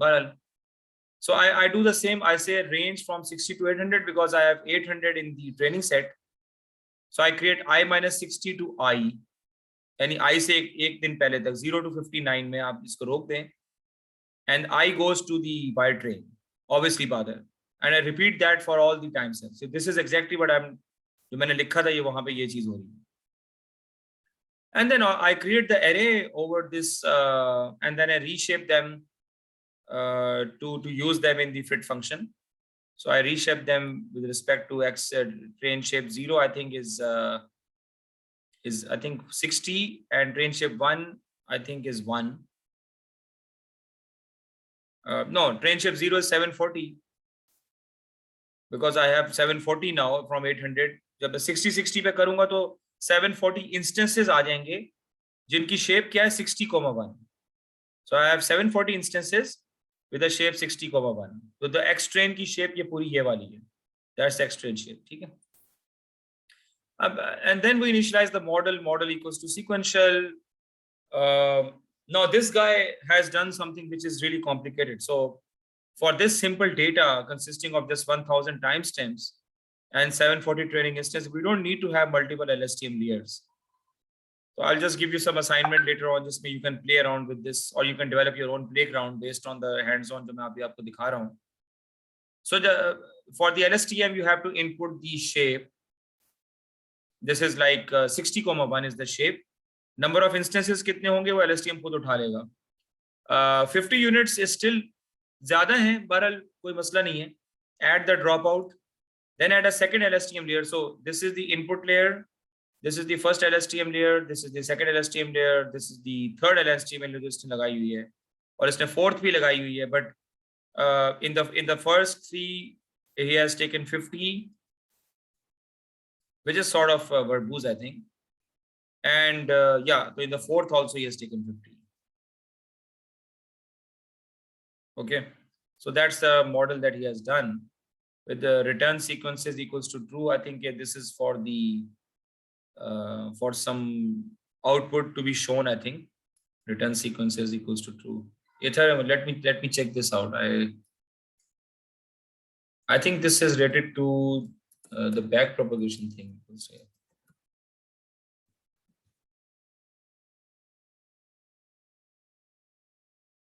Yeah, LSTM returns the states of the neurons at each time. Say.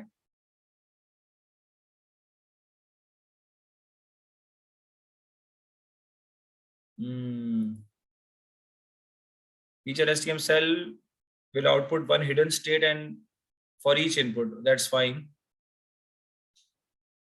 Just very small model. Let me just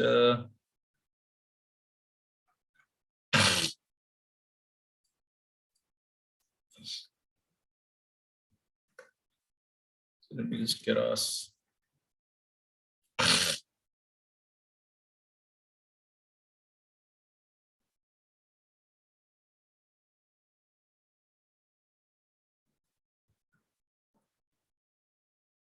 Yeah, return sequences. Whether to return the last output in the output sequence or the full sequence. Default is false. So whether to return the last output. So can you guess why the return sequence is? I want to return the last output here, here, or not here. Why not?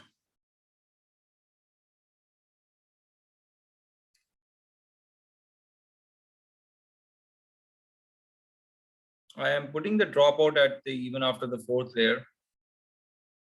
So by default, the return sequences will be false. I don't want to return the last output here. At the fourth layer,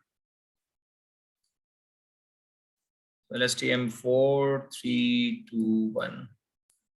And this is the input layer. So I'm returning the output here. Now returning the output here.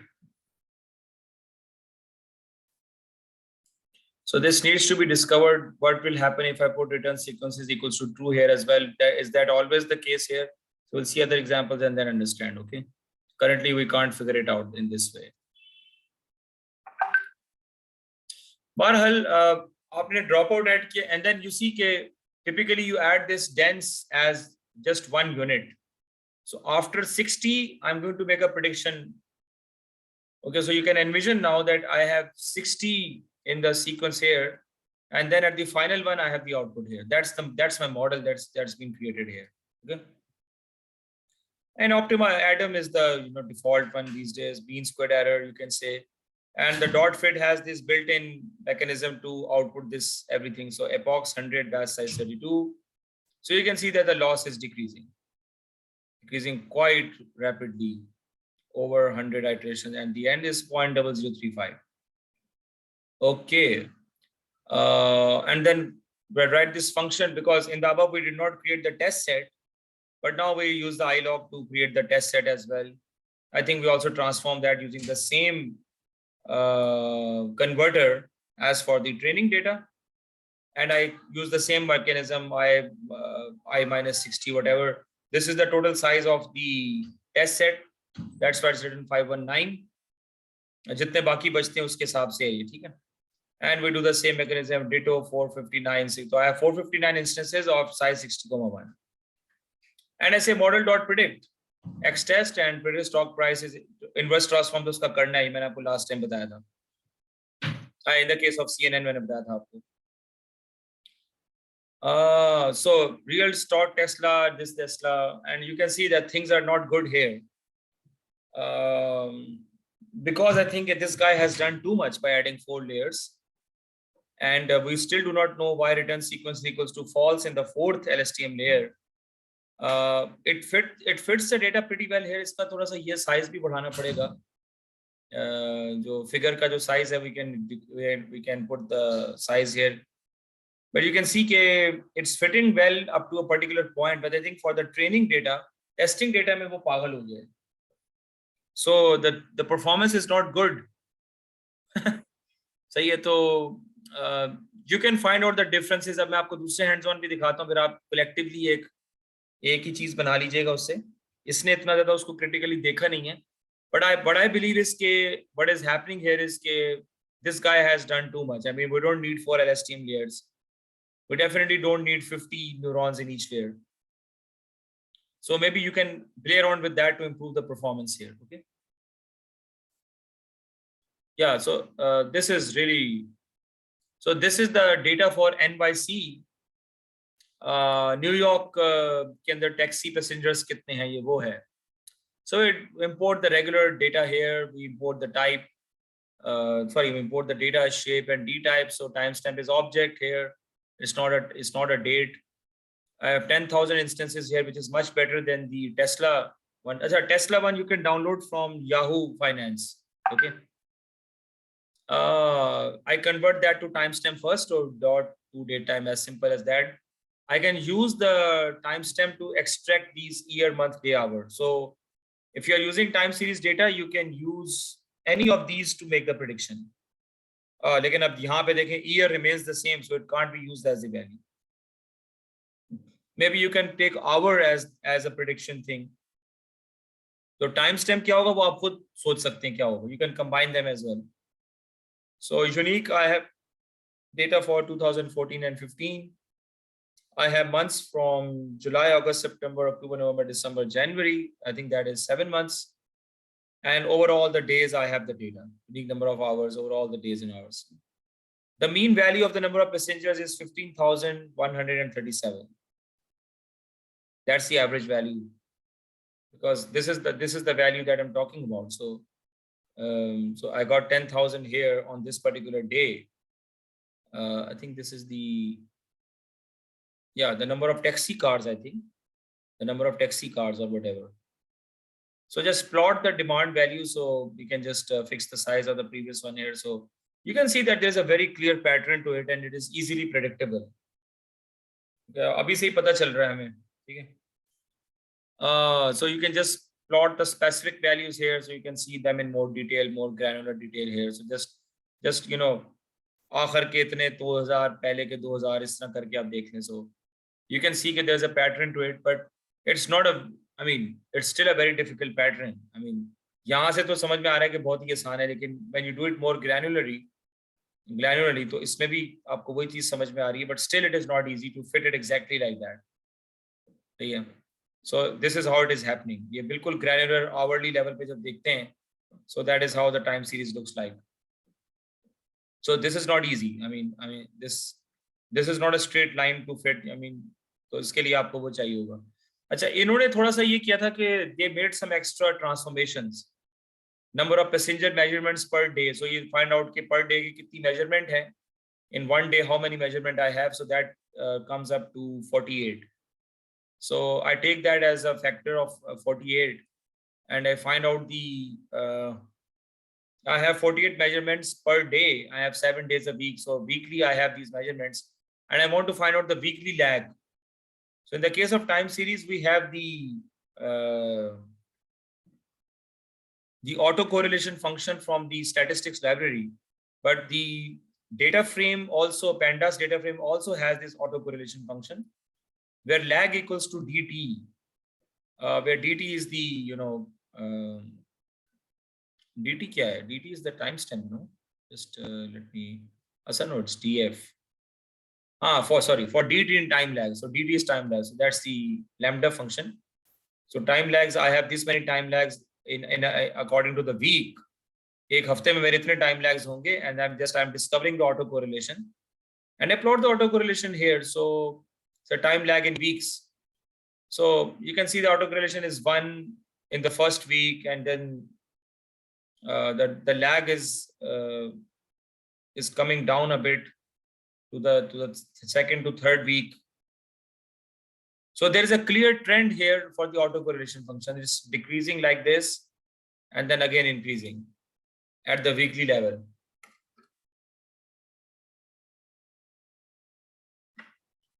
So आमतौर पे तो we're going to be doing the autocorrelation plots as well as the partial autocorrelation plots.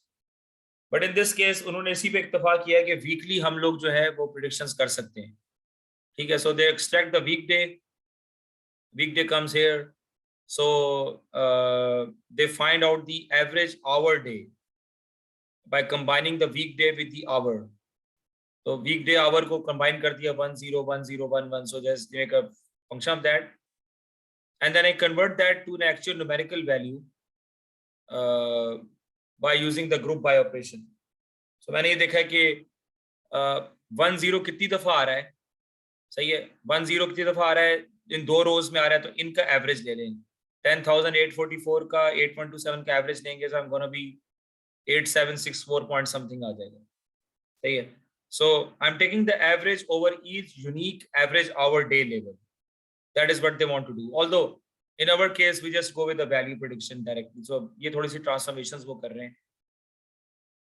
And then I create this day time as well. So I want to create a time variable between 6 a.m. and 10 p.m. That is the daytime, and otherwise it is the night time. So we make a pie chart. So most of the values are in daytime and the nighttime. So where the labels are here. Okay. So all of this plotting is done by this df.group by the df functions. We can also plot the probability distribution of the daytime. Of the value.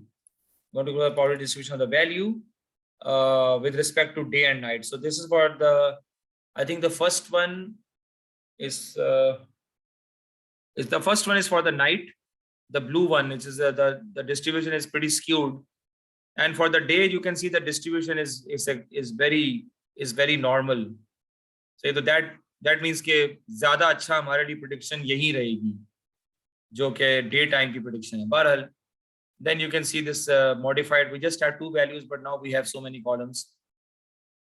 Again, that's the same thing. We do the standard scalar, we do the fit transform. अब देखें ना इसके अंदर हमने we did not take all the variables here. We took hour, daytime, weekday, average hour, day, and value. So this forms my input. So after scaling, I think standard scalar between minus, I don't know, it's been not between -1 and 1. It's a standard scalar Z transformation. Okay. So I just take 5 values as the input. I make a copy of the data frame and put that to the scale df. And then I just, put the hour, daytime, etc. Scale data से निकाल के मैंने उसको data, अब मैंने इसको सिर्फ data frame में डाल दिया scale data को. So month, day and year remains the same because मैंने उनको scale नहीं किया, but value and all the other 4 columns, they are scaled properly. So time step equals to 1, how many values to predict? That's just one step into the future. So the 90% of the data is the training data. The other is the testing data. Okay, so this is the division. So I can see the testing data here, which is from 9288 to 10319. And so we can see the testing data here. Let's see if variables kaun se ja rahe hain. Acha, training mein I just created the training one. Just wait.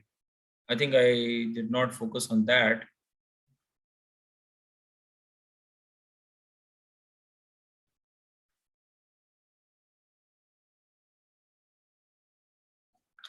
Training कहाँ create किया यार? Sorry about that. I mean,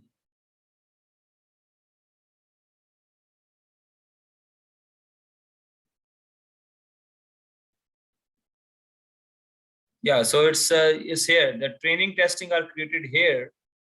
0 to training size, where training size is this one. So it's from the scaled df. So I'm considering all the variables as of now. ठीक है कि सारे variables उसके अंदर आ रहे हैं, but हम सारे इस्तेमाल नहीं करेंगे उसमें. Let's see what happens later. So testing में आप देखना चाहें आप देख लें, print training, print testing, you can print them. But now you see कि now when I'm following the X train में I'm just considering 3 inputs: value, hour, and daytime. That is my input data, and I'm just making a prediction for the next timestamp. So I'm not giving any warm-up period. Okay. So I'm just doing this scale df time step testing index value from 0 to 9287, which is the last training rule. So basically, जब आप पहले की value ले लेते हैं तो अगली value आपकी वो टाइम स्टैम्प हो जाती है. So let's एक मिनट ठहरें. So I record these 3 values at timestamp t equals to 0, and the value at timestamp t equals to 1 becomes my Y train. I record these 3 at timestamp t equals to 1, and the value at t equals to 2 becomes my Y train. So I'm just predicting the next value. There's no warm-up period basically.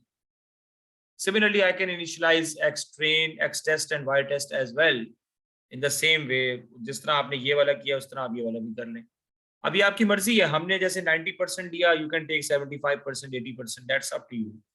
So these are the X train, Y train, X test, and Y test snapshots. All of them are scalarized. Now just plot them here. what have we plotted here? X train and X test. So X train and X test. So the last 10% are the X test and the first 90% are the X train. Okay. So now what we do here is that, you know, we create that I have two readings per hour here. ठीक है? वो कहाँ से पता चला आपको? It's like more way ahead. ये देखें, 2 readings per hour. 0, 0 to 0, 30, I have 2 readings. 30 to 1, so this is not there, but 1, 1 is 1, 30 and 32. So I have, in fact, from 1 to 130, 130 to 2. So average, I have 2 readings per hour. So this seems to be a problem.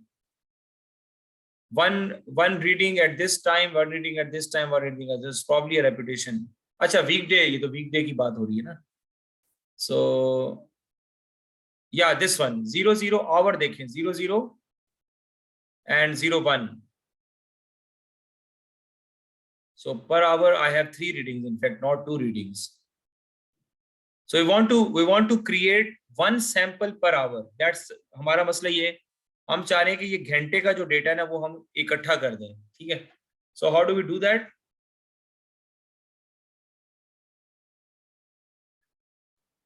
Yeah, so we define this create sequence in which we have this 2 readings per hour. In fact, it is 3 readings per hour, and we give it the length 48. Why 48?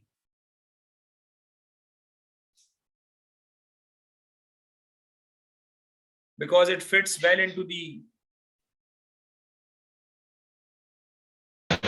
Sir, एक दिन में 48 stamps नहीं?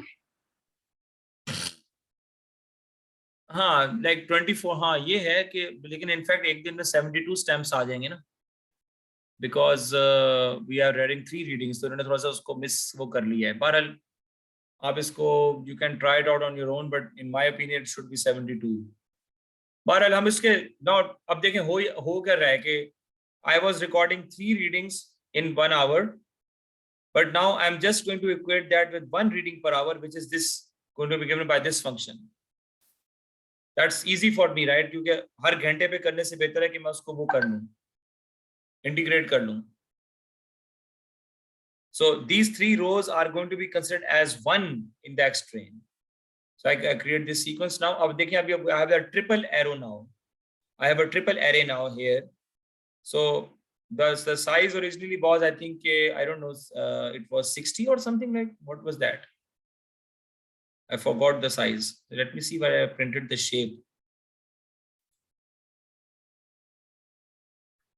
I forgot about the shape. Sorry about that. अब आप ये देख रहे हैं कि अब आपके पास जो X train पूरा आ रहा है उसमें I got 2 errors. That's अभी बाद में आ जाएगा ये. बहरहाल, so I create a sequence now. 48 into 3. 48 into 3. So the 3-dimensional input है मेरे पास अब. That is why I have 3 arrays here now. So I just print this Y train. It's the same thing I plotted, but I have plotted X train versus Y train. No, that's the scatter here. The scatter is the ये तो X train आपने plot किया. This is the next point that it should be able to predict.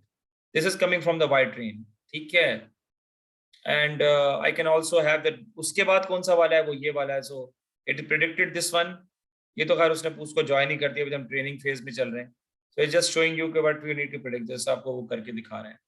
अब ये देखिए, the shape is 9240, which are the number of total instances, but 48 sequences of 3 rows each. That makes it 1 instance, right? So that is how we हम यही कर रहे हैं कि that is 48, and this is the last one -1, that is 3. You always give 48 into 3. Return sequence is true, that it's 64 followed by dropout, and then 20. That makes sense because the most of the learning will happen here. Then I can reduce the neurons here, and return sequence equals 4. तो अब मेरा ख्याल में इसका मतलब ये है कि the last LSTM layer always has return sequences equals to false, because You don't want to return anything now because now you're going to predict the output neuron. And blah blah blah. इसके अंदर बहुत सारे errors आ रहे थे, but it's now okay now. So yeah, you fit it. It started with 0.5 and 0.0691. The summary is here. You can print out the summary. The predictions are here. All the predictions are here. So we'll have to inverse transform them. I think यहाँ पे की नहीं गई है inverse transform. यार ये क्या बेवकूफी की है मैंने यार. This is horrendous. I just printed all of them. Yeah, so prediction for a particular case, the first prediction, evaluate prediction. इन्होंने basically they took this approach that they have a difference, which is the actual difference that we want from the ground truth, and they also made this ratio here. ठीक है. And they have the outliers. The outlier percentage is given by the user. So int length differences, the length of differences, कितने differences compute हुए हैं, convert that to integer, multiplied by that, and that is the number of outliers. So कितने differences आए हैं, if there is a difference. So उसके 1% जो है वो outliers हैं. 1% of that is the outlier percentage. So I don't know कि this इन्होंने किस तरह से उसको manage किया है, but you can print the differences here. The differences are here. So it's a very fish flash pattern. And this basically tells you the predictions. So the red one is predicted. You see कि यहाँ पे थोड़ा सा वो गिर रहा है. ये उसके लिए है, आपका testing set के ऊपर है, ठीक है? So you know predictions with respect to y test. So y test is actually the color blue, and predictions is the color red. So it's pretty approximate. You can see. और ये outliers, I mean, it's just you know some percentage of difference. पता नहीं इसने यहाँ पे क्यों कर दिया इस जहाँ पे थोड़ी सी ज्यादा डेविएशन है. मेरे ख्याल में इसका मतलब ये कि जहाँ पे डिफरेंस थोड़ा ज्यादा है वो आउटलायर उन्होंने लिया है. That is 1% deviation probably. Obviously this is an outlier use because I don't know कि यहाँ पे उसको क्यों नहीं फिट किया. But you can try to see when I plot the differences are varying between 0 and 0.6. The outliers will remain there, so we can just skip the outliers here.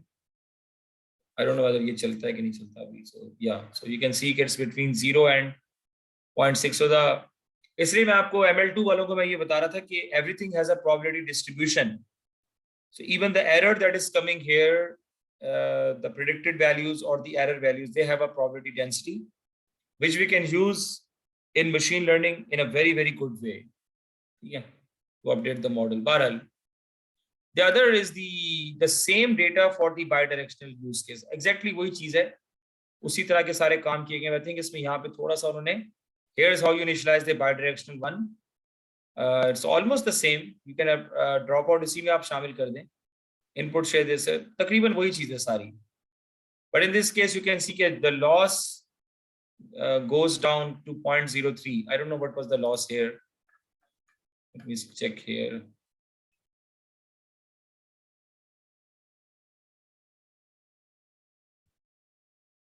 .06. तो थोड़ा सा और कम हुआ है, but I don't know. You see, this is not a good fit. ठीक है. So अब जो मैं आपको एक्सरसाइजेस दूंगा इसकी, तो अब आप जो बच्चे देख रहे हैं अभी उनको ज्यादा अच्छा समझ में आना चाहिए कि everything does not work well in every situation. You need to have multiple output parameters, not just the very naive mean squared error, but definitely you need to have the root mean squared error. Root mean squared error जो है ना वो large deviations को बहुत ज्यादा penalize करता है. Therefore it is better. ठीक है.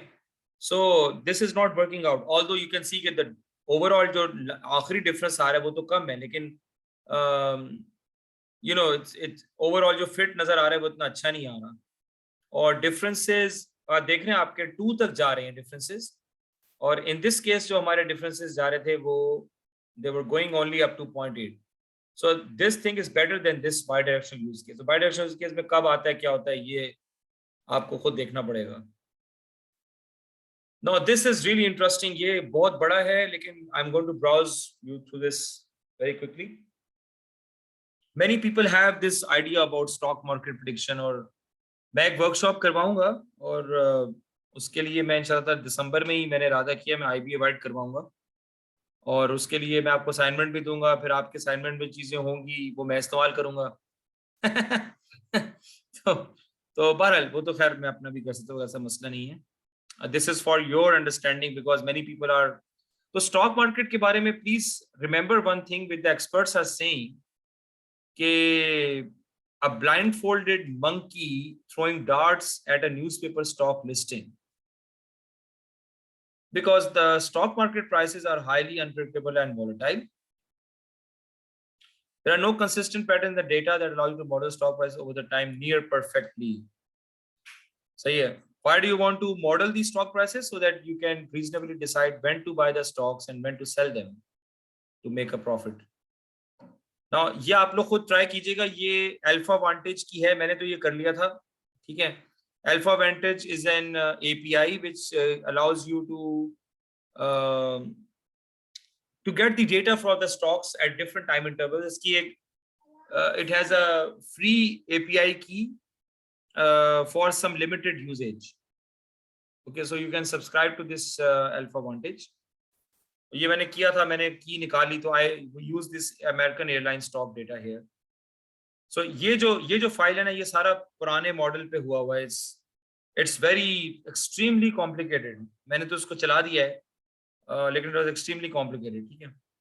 So loading delta from alpha vantage. So I have two sources here. One is the HPQ. I think I also have HPQ here. HPQ, but I have not. We have not used this for prediction. I might give this as some assignment. I basically use the alpha vantage API. So you give the API key, you give the stock name, you give the string. String के अंदर ही आपकी वो भी आ जाएगी, API की भी आ जाएगी, blah blah blah, stock market data, and then you write this code here to get the data that existed और वो निकाल ली उसने, ठीक है। Sort with respect to date, you have here the shape is 4055 और ये latest है, 2005 से लेके 2021 तक है, 4055 values. Now it's a long process here, just wait. In this case, low plus high divided by 2. That's one way to create another variable. जैसे उस case में taxi वालों में they created the other variable. So it's up to you. We just have to experiment with different things. So they are looking at the timestamps here. This is how it looks like, although it is in inverse primarily. That makes the prediction hard. Starts from here and it's going there. तो आप इसको सही print कर लीजिएगा. So I create this array which is mid prices, high plus low divided by 2. I just create that. The first 3000 are for the training and the remaining ones are for the testing. I apply the min max scalar, I reshape to convert that to the array. So now they said it's better to split the series into windows for analysis. Series is too long and there are different patterns in different times. So उनका नजरिया ये है time stocks के बारे में कि there are different patterns over different times. So just take a window based approach. Just say there's a first window, right? And this is the second window, then this is the third window, this is the fourth window, this is the fifth window, and so on and so forth. So if we analyze all of this with respect to the window size, it's going to be good. Okay, if I am windowing, then I'm able to detect different patterns in the window. Otherwise पूरे पे fit करना एकदम से वो मुश्किल है. We take 300 as the window size because we have 3000 as the training size, and we just fit the scalar with respect to the window size in the training data. That's the code for that. So we create the window and apply the scaling data to each window separately. So now the data is scaled. Now I reshape the data and I transform that. I do the same for the test data as well and reshape that. Okay, so train data. Now आपको एक बात याद रखनी होगी कि time series prediction के लिए one of the best algorithms is exponential smoothing. Moving average is the simple version, but exponential smoothing is one of the best time series algorithms which is being used globally, not LSTM. हाँ, ये बात है कि LSTM can do everything that exponential smoothing can do, but BI tools के अंदर भी exponential smoothing का formula इस्तेमाल होता है. इट्स वेरी वेरी कंसिस्टेंट, लेकिन उसका एक डिसएडवांटेज है, मैं बताऊंगा आपको भी. ठीक है. So I create the formula for exponential smoothing and I map the training data accordingly. So I create this exponential. I have the gamma and EMA, and EMA I calculate with respect to this. I smooth out with respect to the window size. Okay. One step ahead prediction via averaging. Averaging mechanisms allow you to predict by representing the future stock price as an average of the previously observed stock prices. बहुत ही layman किस्म की बात है, ऐसा होता नहीं है, वरना तो लैग्स और वो सारी चीजें फिर आप क्यों करते हैं. ये तो एक बेस लाइन है. Doing this for more than one time step can produce quite bad results. So if you are predicting just one time step ahead, then averaging is better. सही है. So let's see how that happens. So averaging के अंदर that's what I'm doing here. Standard average predictions, so I just calculate the average here. MSE error. So it's थोड़ा सा बेहतर आ रहा है. ठीक है, इतना भी अच्छा नहीं आ रहा, बस अजीब से ही आ रहा है. और ये बाकी टेस्टिंग है, मैंने इसे उसमें डाला नहीं है. So you can see it's not a very good fit. It's just an average. Each window take the average, predict the next value. Each window take the average, predict the next value. ये उस तरह निकाला गया, ये उसका code है सारा. ठीक है. Then we have the exponential smoothing. Exponential smoothing के अंदर फिर you got all these things. Exponential moving average, sorry. You see, it's an extremely good fit. The exponential moving average one. So one is the moving average, the other is the exponential moving average. Exponential smoothing is I think is a generalization of this concept. Acha, why do you want to do better if it's an almost perfect fit? But mostly we do not want the exact stock market price for the next day, because all of these algorithms, exponential moving average, and this exponential moving average and the typical कौन सा था इसमें standard average and the exponential moving average. ठीक है. So दोनों case के अंदर जो मॉडल्स हैं वो they are able to predict the next timestamp very effectively. ठीक है. But I would like the stock market prices go up and down in the next 30 days. अगले 30 दिन के अंदर क्या होगा. So उसके अंदर जो है ना वो EMA आपका फेल कर जाएगा. Moving average is going to fail. अच्छा, ये कैलकुलेट किस तरह है, just have a look at that. So we did some work here. Exponential moving average smoothing. So this is the formula which is here. I concatenate. So this is one step here, but I don't know whether we are using this same.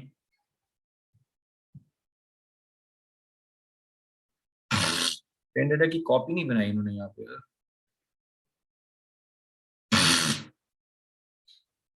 Estimating. Recording progress. So this is calculating the average for the window and then finding the last -1 का मतलब है कि जो last value average की आई है उसको current training data की जो वैल्यू से कंपेयर करना, बिकॉज हम यही कर रहे हैं कि average is the best prediction for the next time stamp. Average of the previous time stamps is the best prediction for the next time stamp. तो हम उसको नेक्स्ट टाइम स्टैम्प से फिर कंपेयर करके उसका एवरेज निकाल रहे हैं. So this is not good, but in the case of the exponential moving average, I use this formula, which is able to primarily do things. This is the formula running mean निकालने का. So this is pretty good. So here for the MSE error for whole is 0.00021, while for this case is 0.02. So it's very good, and you can see here why it is good. But EMA fails when I want to do this. For example, let's say कि at time xt equals to 0.4, that's the input. EMA equals to 0.5, gamma equals to 0.5. Output xt plus 1 is equals to 0.45. So the next prediction then becomes, if I want to say xt plus 1, xt plus 2, xt plus 3, चारों predict करो, so it is going to predict the same value for all the next timestamps. So that's why it fails. ये बात आपको याद रखने की. तो although moving average is a very good mechanism, but it is able to predict the next timestamp effectively. और उसके आगे अगर आप चले जाएंगे तो it might not be able to do that effectively. It's going to predict the same value. Therefore आप कभी-कभी टैब्लू चार्ट्स में देखेंगे कि ये चीज आ रही है और then you make the prediction this one and after that prediction goes like this. Sometimes it is able to predict even better, but uski jo it is not able to predict very far into the future because it does not remember anything here except the moving average. So that mechanism only exists in the LSTM. So LSTM, we already know about this cell state, kya hota hai, wo kya hota hai. You can go through this for your own knowledge. These are the equations. Yeah, so the rolling ones, these are the how we roll the model. So I don't need to show that right now. Let's understand from the code. अब इन्होंने ना काफी complicated काम किया हुआ है, ठीक है? I mean, they have created a class data generator sequence which is going to generate the data. This is the constructor. Select the next badge, unroll the badges, reset indices. So इन्होंने basically अपना पूरा LSTM खुद create किया है. Data generator sequence, blah blah blah. So let's see how these functions are used. So you can see here ke 0.064, 0.9, 0.29, 0.24, 0.15. So that is the input and this is the output.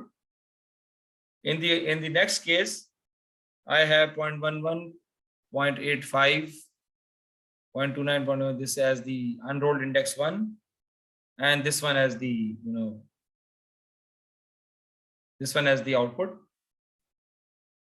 And similarly for the other cases. So अब इन्होंने unroll किस तरह के, you'll have to see how they have unrolled it. Unroll the badges, get the next badge and form the, basically इन्होंने ये वाला formulas use किया ये x0 10 20 30 x1 11 21 31 x2 12 22 32. So that is the unrolling that is happening. So basically they have created the unrolled 10 20 30 11 21 31 and 12 22 32. Although we don't need to do this much, you already know how the things work out. Number of unrollings, batch size, number of nodes, number of layers, dropout. इस तरह का काम शायद text processing में काम आ जाए. सही है. So ये हो गया. Then we just number of unrollings. Just put just preparing the still training input and training output. अब ये देखें, this is the old version LSTM cell. So they are initializing that with respect to the number of nodes, state as tuple, initializer, Golorod normal. ये बहुत पुराना version है. I will not recommend to use this, although you can run this file to understand things on your own. So dropout wrapper for the LSTM cell. They also use the multi-RNN cell for some reason and blah blah blah. It's very complicated here. So here आपको scope बनाना पड़ता है इसके अंदर ना कि you एक scope के अंदर काम करेंगे तो एग्जीक्यूट करेगा, अदरवाइज वो नहीं करेगा. So they have created this weight vector and the bias that they want to update here. It's very confusing, all of it. Defining the training loss, etc., optimizers, learning rate, decay operation. All done here finally. And the predictions are here: sample prediction, all done, view summary, initialized average loss. So these are the valid summary. Here is one. So just let's see what's the output here. Yeah, so this is going to decrease. So average test MSE 1.56, 1.36, 1.35, 1.28. आप देख रहे हैं कि एक step के ऊपर उसके अंदर कमी आ रही है, very fast. So आखिरी test MSE 0.29. This is not good. It should be 0.00 something. So you can see evolution of test predictions over time. So predictions are going down here. Probably because the model used is very, it's the best one was that जो हमने देखा था LSTM pure जो आपने इस्तेमाल किया. So they have done a very roundabout way. So अब I think we're finished with this RNN thing. You can go. मैं ये सारी files upload कर देता हूँ. You can go through them to understand how things are working out. You will have to develop your own playground for stock prediction or whatever prediction you want to do. You can take help from these files, develop your own functions. I want you to develop your own functions in the assignment. And then, you can work with the same files which I will send you here ताकि हमारा आपस में comparison में try to improve the performance more, try to do more. अभी जो output parameters होते हैं clearly defined नहीं है, सही है। So you try to do more and then will see how things will roll out. This is not a good prediction. And यार ये वैसे समझ नहीं है कि मल्टीपल प्रेडिक्शंस क्यों आ रही हैं।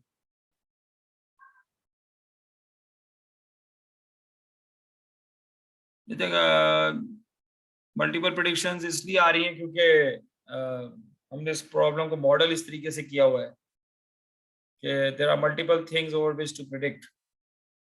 Right now my mind is not working, but you can see it's not catching it that well. ये previous LSTM का version use कर रहा है which is outdated and this is not the way to do it. On the contrary, if you see, जैसे ये भी इतना अच्छा नहीं था, ये वाला बहुत जबरदस्त था, ठीक है। बोथ ऑफ देम, यहाँ पे जो ग्लिच है उसको आप रिमूव करने की कोशिश करें, और बायडायरेक्शनल का भी बहुत अच्छा है, but I mean not that, but फिर भी उसने पैटर्न तो पकड़ाना कम से कम। सो यू नेवर नो कि how things are going to go on. सही है। Is this thing clear now? Any questions?